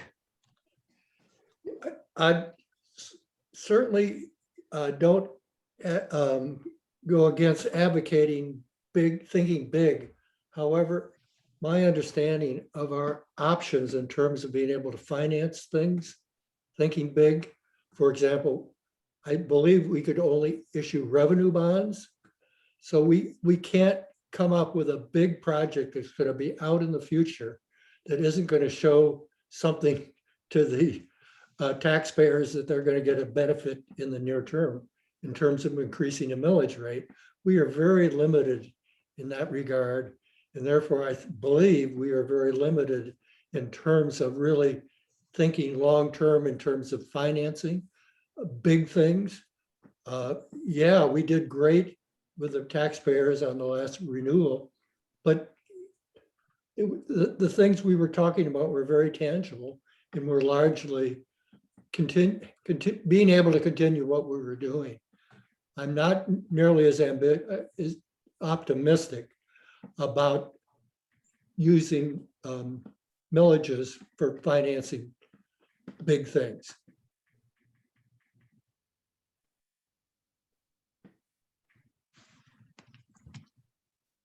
Susan?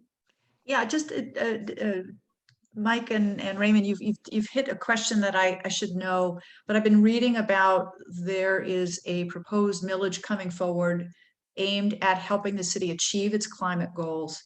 And I wondered if embedded in it, the use of funds correlates to some of the things we've been talking about here at ATA. So to Mike's point, some of the big things, how do those two millages complement each other?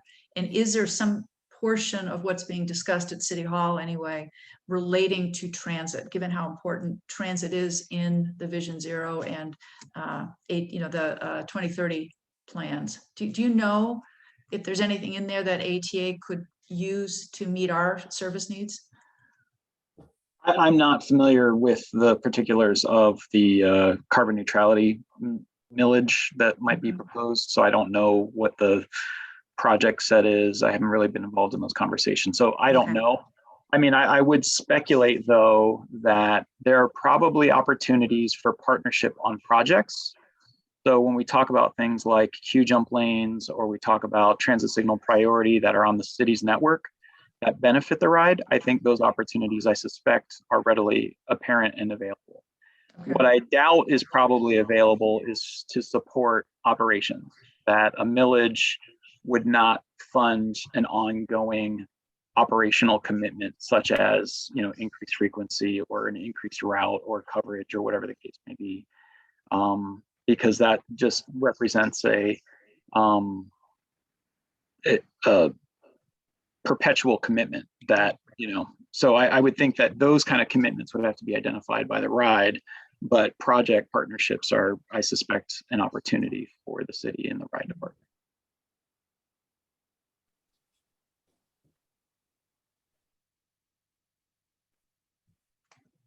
Any final thoughts on this before we move to wrap up? I guess one,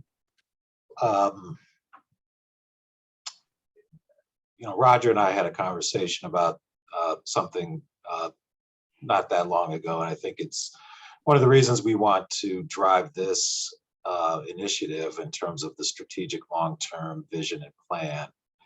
And it goes to the question of boldness that you talked about, which is, I'm not concerned about being bold or looking necessarily at the biggest pie in the sky issue, but as Roger and I talked about, you either lead or you're being led. And if we don't lead on this issue in terms of getting something out there that people react to us to, they're going to expect us to react to them when they throw transit-oriented development plan or a carbon neutrality plan, and they expect us to react to that. And then we end up scrambling about this stuff, and it puts us on the back foot in terms of reacting to everybody else. I think that's one of the reasons that we are so committed to getting this done and getting something on paper, because we're the experts in this. This is what we do. This is why we exist. We can't wait for the city to tell us, hey, this is our plan and you need to react to that. Sure, we want to partner with everybody to achieve their goals, but boldness to me is, I don't care about being bold. I want a plan that meets the needs of our community and our ridership coverage area. But I'm kind of tired of people who come up with kind of, quite frankly, not great ideas contacting us, whether it's the RTA and their inability to get out of their own way, or it's, you know, the city kind of saying, hey, we've got this TOD, oh, we forgot to talk to you about that, but I'm just gonna assume you're going to go along with it. Or somebody else who just says, hey, you know, I've got an idea that changes the world, and you've got money and you've got staff, and I've got an idea, so let's make this happen. But they don't really know what they're doing. We've got to put out something that is that leads and is both flexible, because we don't know. I mean, in 5 years, 10 years, this could absolutely change based on something we are not even thinking of today. So to me, instead of being bold, I think we need to just be leaders, and we need to be flexible in what we do. So those are the driving qualities to me, rather than just being bold. I think we are bold if we put something together that just shows that we've given this some thought and we're leading the way. I think that's the first step. We don't need a Hail Mary touchdown right now. We just need a couple of first downs. Well, and I think that's a great way to end off the conversation on this. I appreciate that, Mr. Chairperson. And we will just go back to our slide deck for the final slide and then open it up for any final questions or thoughts. We just wanted to summarize for all of you sort of the next steps on our side. I'm getting a little bit of dance music, maybe to celebrate the end of the session. It's all good. I did a little boogie here. So the outputs from today's retreat are going to directly influence, as it says there, both what solutions we consider. So that's the exercise we did, the first exercise we did, and then how the solutions are evaluated. We'll work with staff to formalize all of those in our deliverables based on all of the input that you've provided. And then different key outputs, as I mentioned, will find their way to you either through our project website or through board packets in the months ahead. We are starting our multi-criteria analysis, so we'll be taking all of the different ideas that have been developed, and specifically around the ones that are non-network related. We're going to be focusing on evaluating them against the different criteria that we've talked about today. And in terms of scenario planning and network modeling or network development, we'll be putting together different network options. So different, as was I think it was Jesse Miller stated earlier, we'll be looking at different ways of rebooting or redesigning the network from the ground up, and what are potential options there, with the view to narrowing in on 3 to 5 options that sort of are at different levels of scenario of investment and achieve different things for you, and use that to further dialogue with stakeholders, with the public, and then of course you folks as well. And so we'll be coming back later this year with those options, with all of the analysis to support it against what we've talked about today. And as you had asked for earlier, use that as a check-in to really make sure that what we are starting to think about and coalesce around in terms of ideas that resonate and work, meet the goals, the end that you have defined for the organization. So with that, that's sort of the end of our planned activities for today and discussion for today. Open it up for any final thoughts or questions from the group.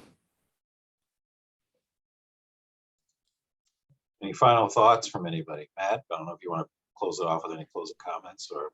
Sure. I just wanted to say thank you to all of you. This was, I thought, a very productive session. You guys shared a lot. You disagreed with each other. You had good discussions. I like those pie charts. I think we're getting closer and closer. Sometimes it's there's a temptation in a planning process to avoid the difficult decisions and just try to say yes to everything. And you can sort of sense when participants are doing that, and they're kind of just avoiding the trade-offs and the issues. And I did not get that sense today. And that means that this plan, I think, is heading in a good direction, where it can actually be a plan that guides decisions, as opposed to a list of aspirations that are going to get haggled out on after the fact. So thank you all very much for that. Thank you for your participation. I really appreciate it. And good job to Yuval and Forrest and their whole team. Thought he did well. Yeah, thank you. Thank No, and I want to echo, didn't take a lot to get you folks talking, and the conversation was very useful and will serve us well. Raymond? You have a hand up? Oh, those are claps. Sorry. Oh, got it. No, thank you, Yuval and your team, Dennis, everybody, Pia, and Ben. Thank you very much for all you did to contribute to this, and thank you, Forrest, for leading that effort. Thanks, everybody, for doing this. I don't know if there's any other questions from any board members. Any other? Not seeing anybody. Closing items. We are at a board meeting. Topics for next meeting, I think we'll come out with the board agenda very soon. We do have a budget preview on our August board meeting, certainly, so that'll take up a lot of our time. And then we'll move on to 3.2 public comment. If you, again, are on the phone, you can hit *9 or hit the raise hand icon if you want to comment for up to 3 minutes. So Keith, you can open it up for anybody who wants to comment to the board this afternoon.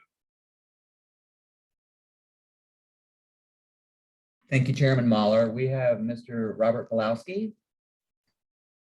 You may unmute yourself. Good afternoon. Can you guys hear me well? Yes, we can.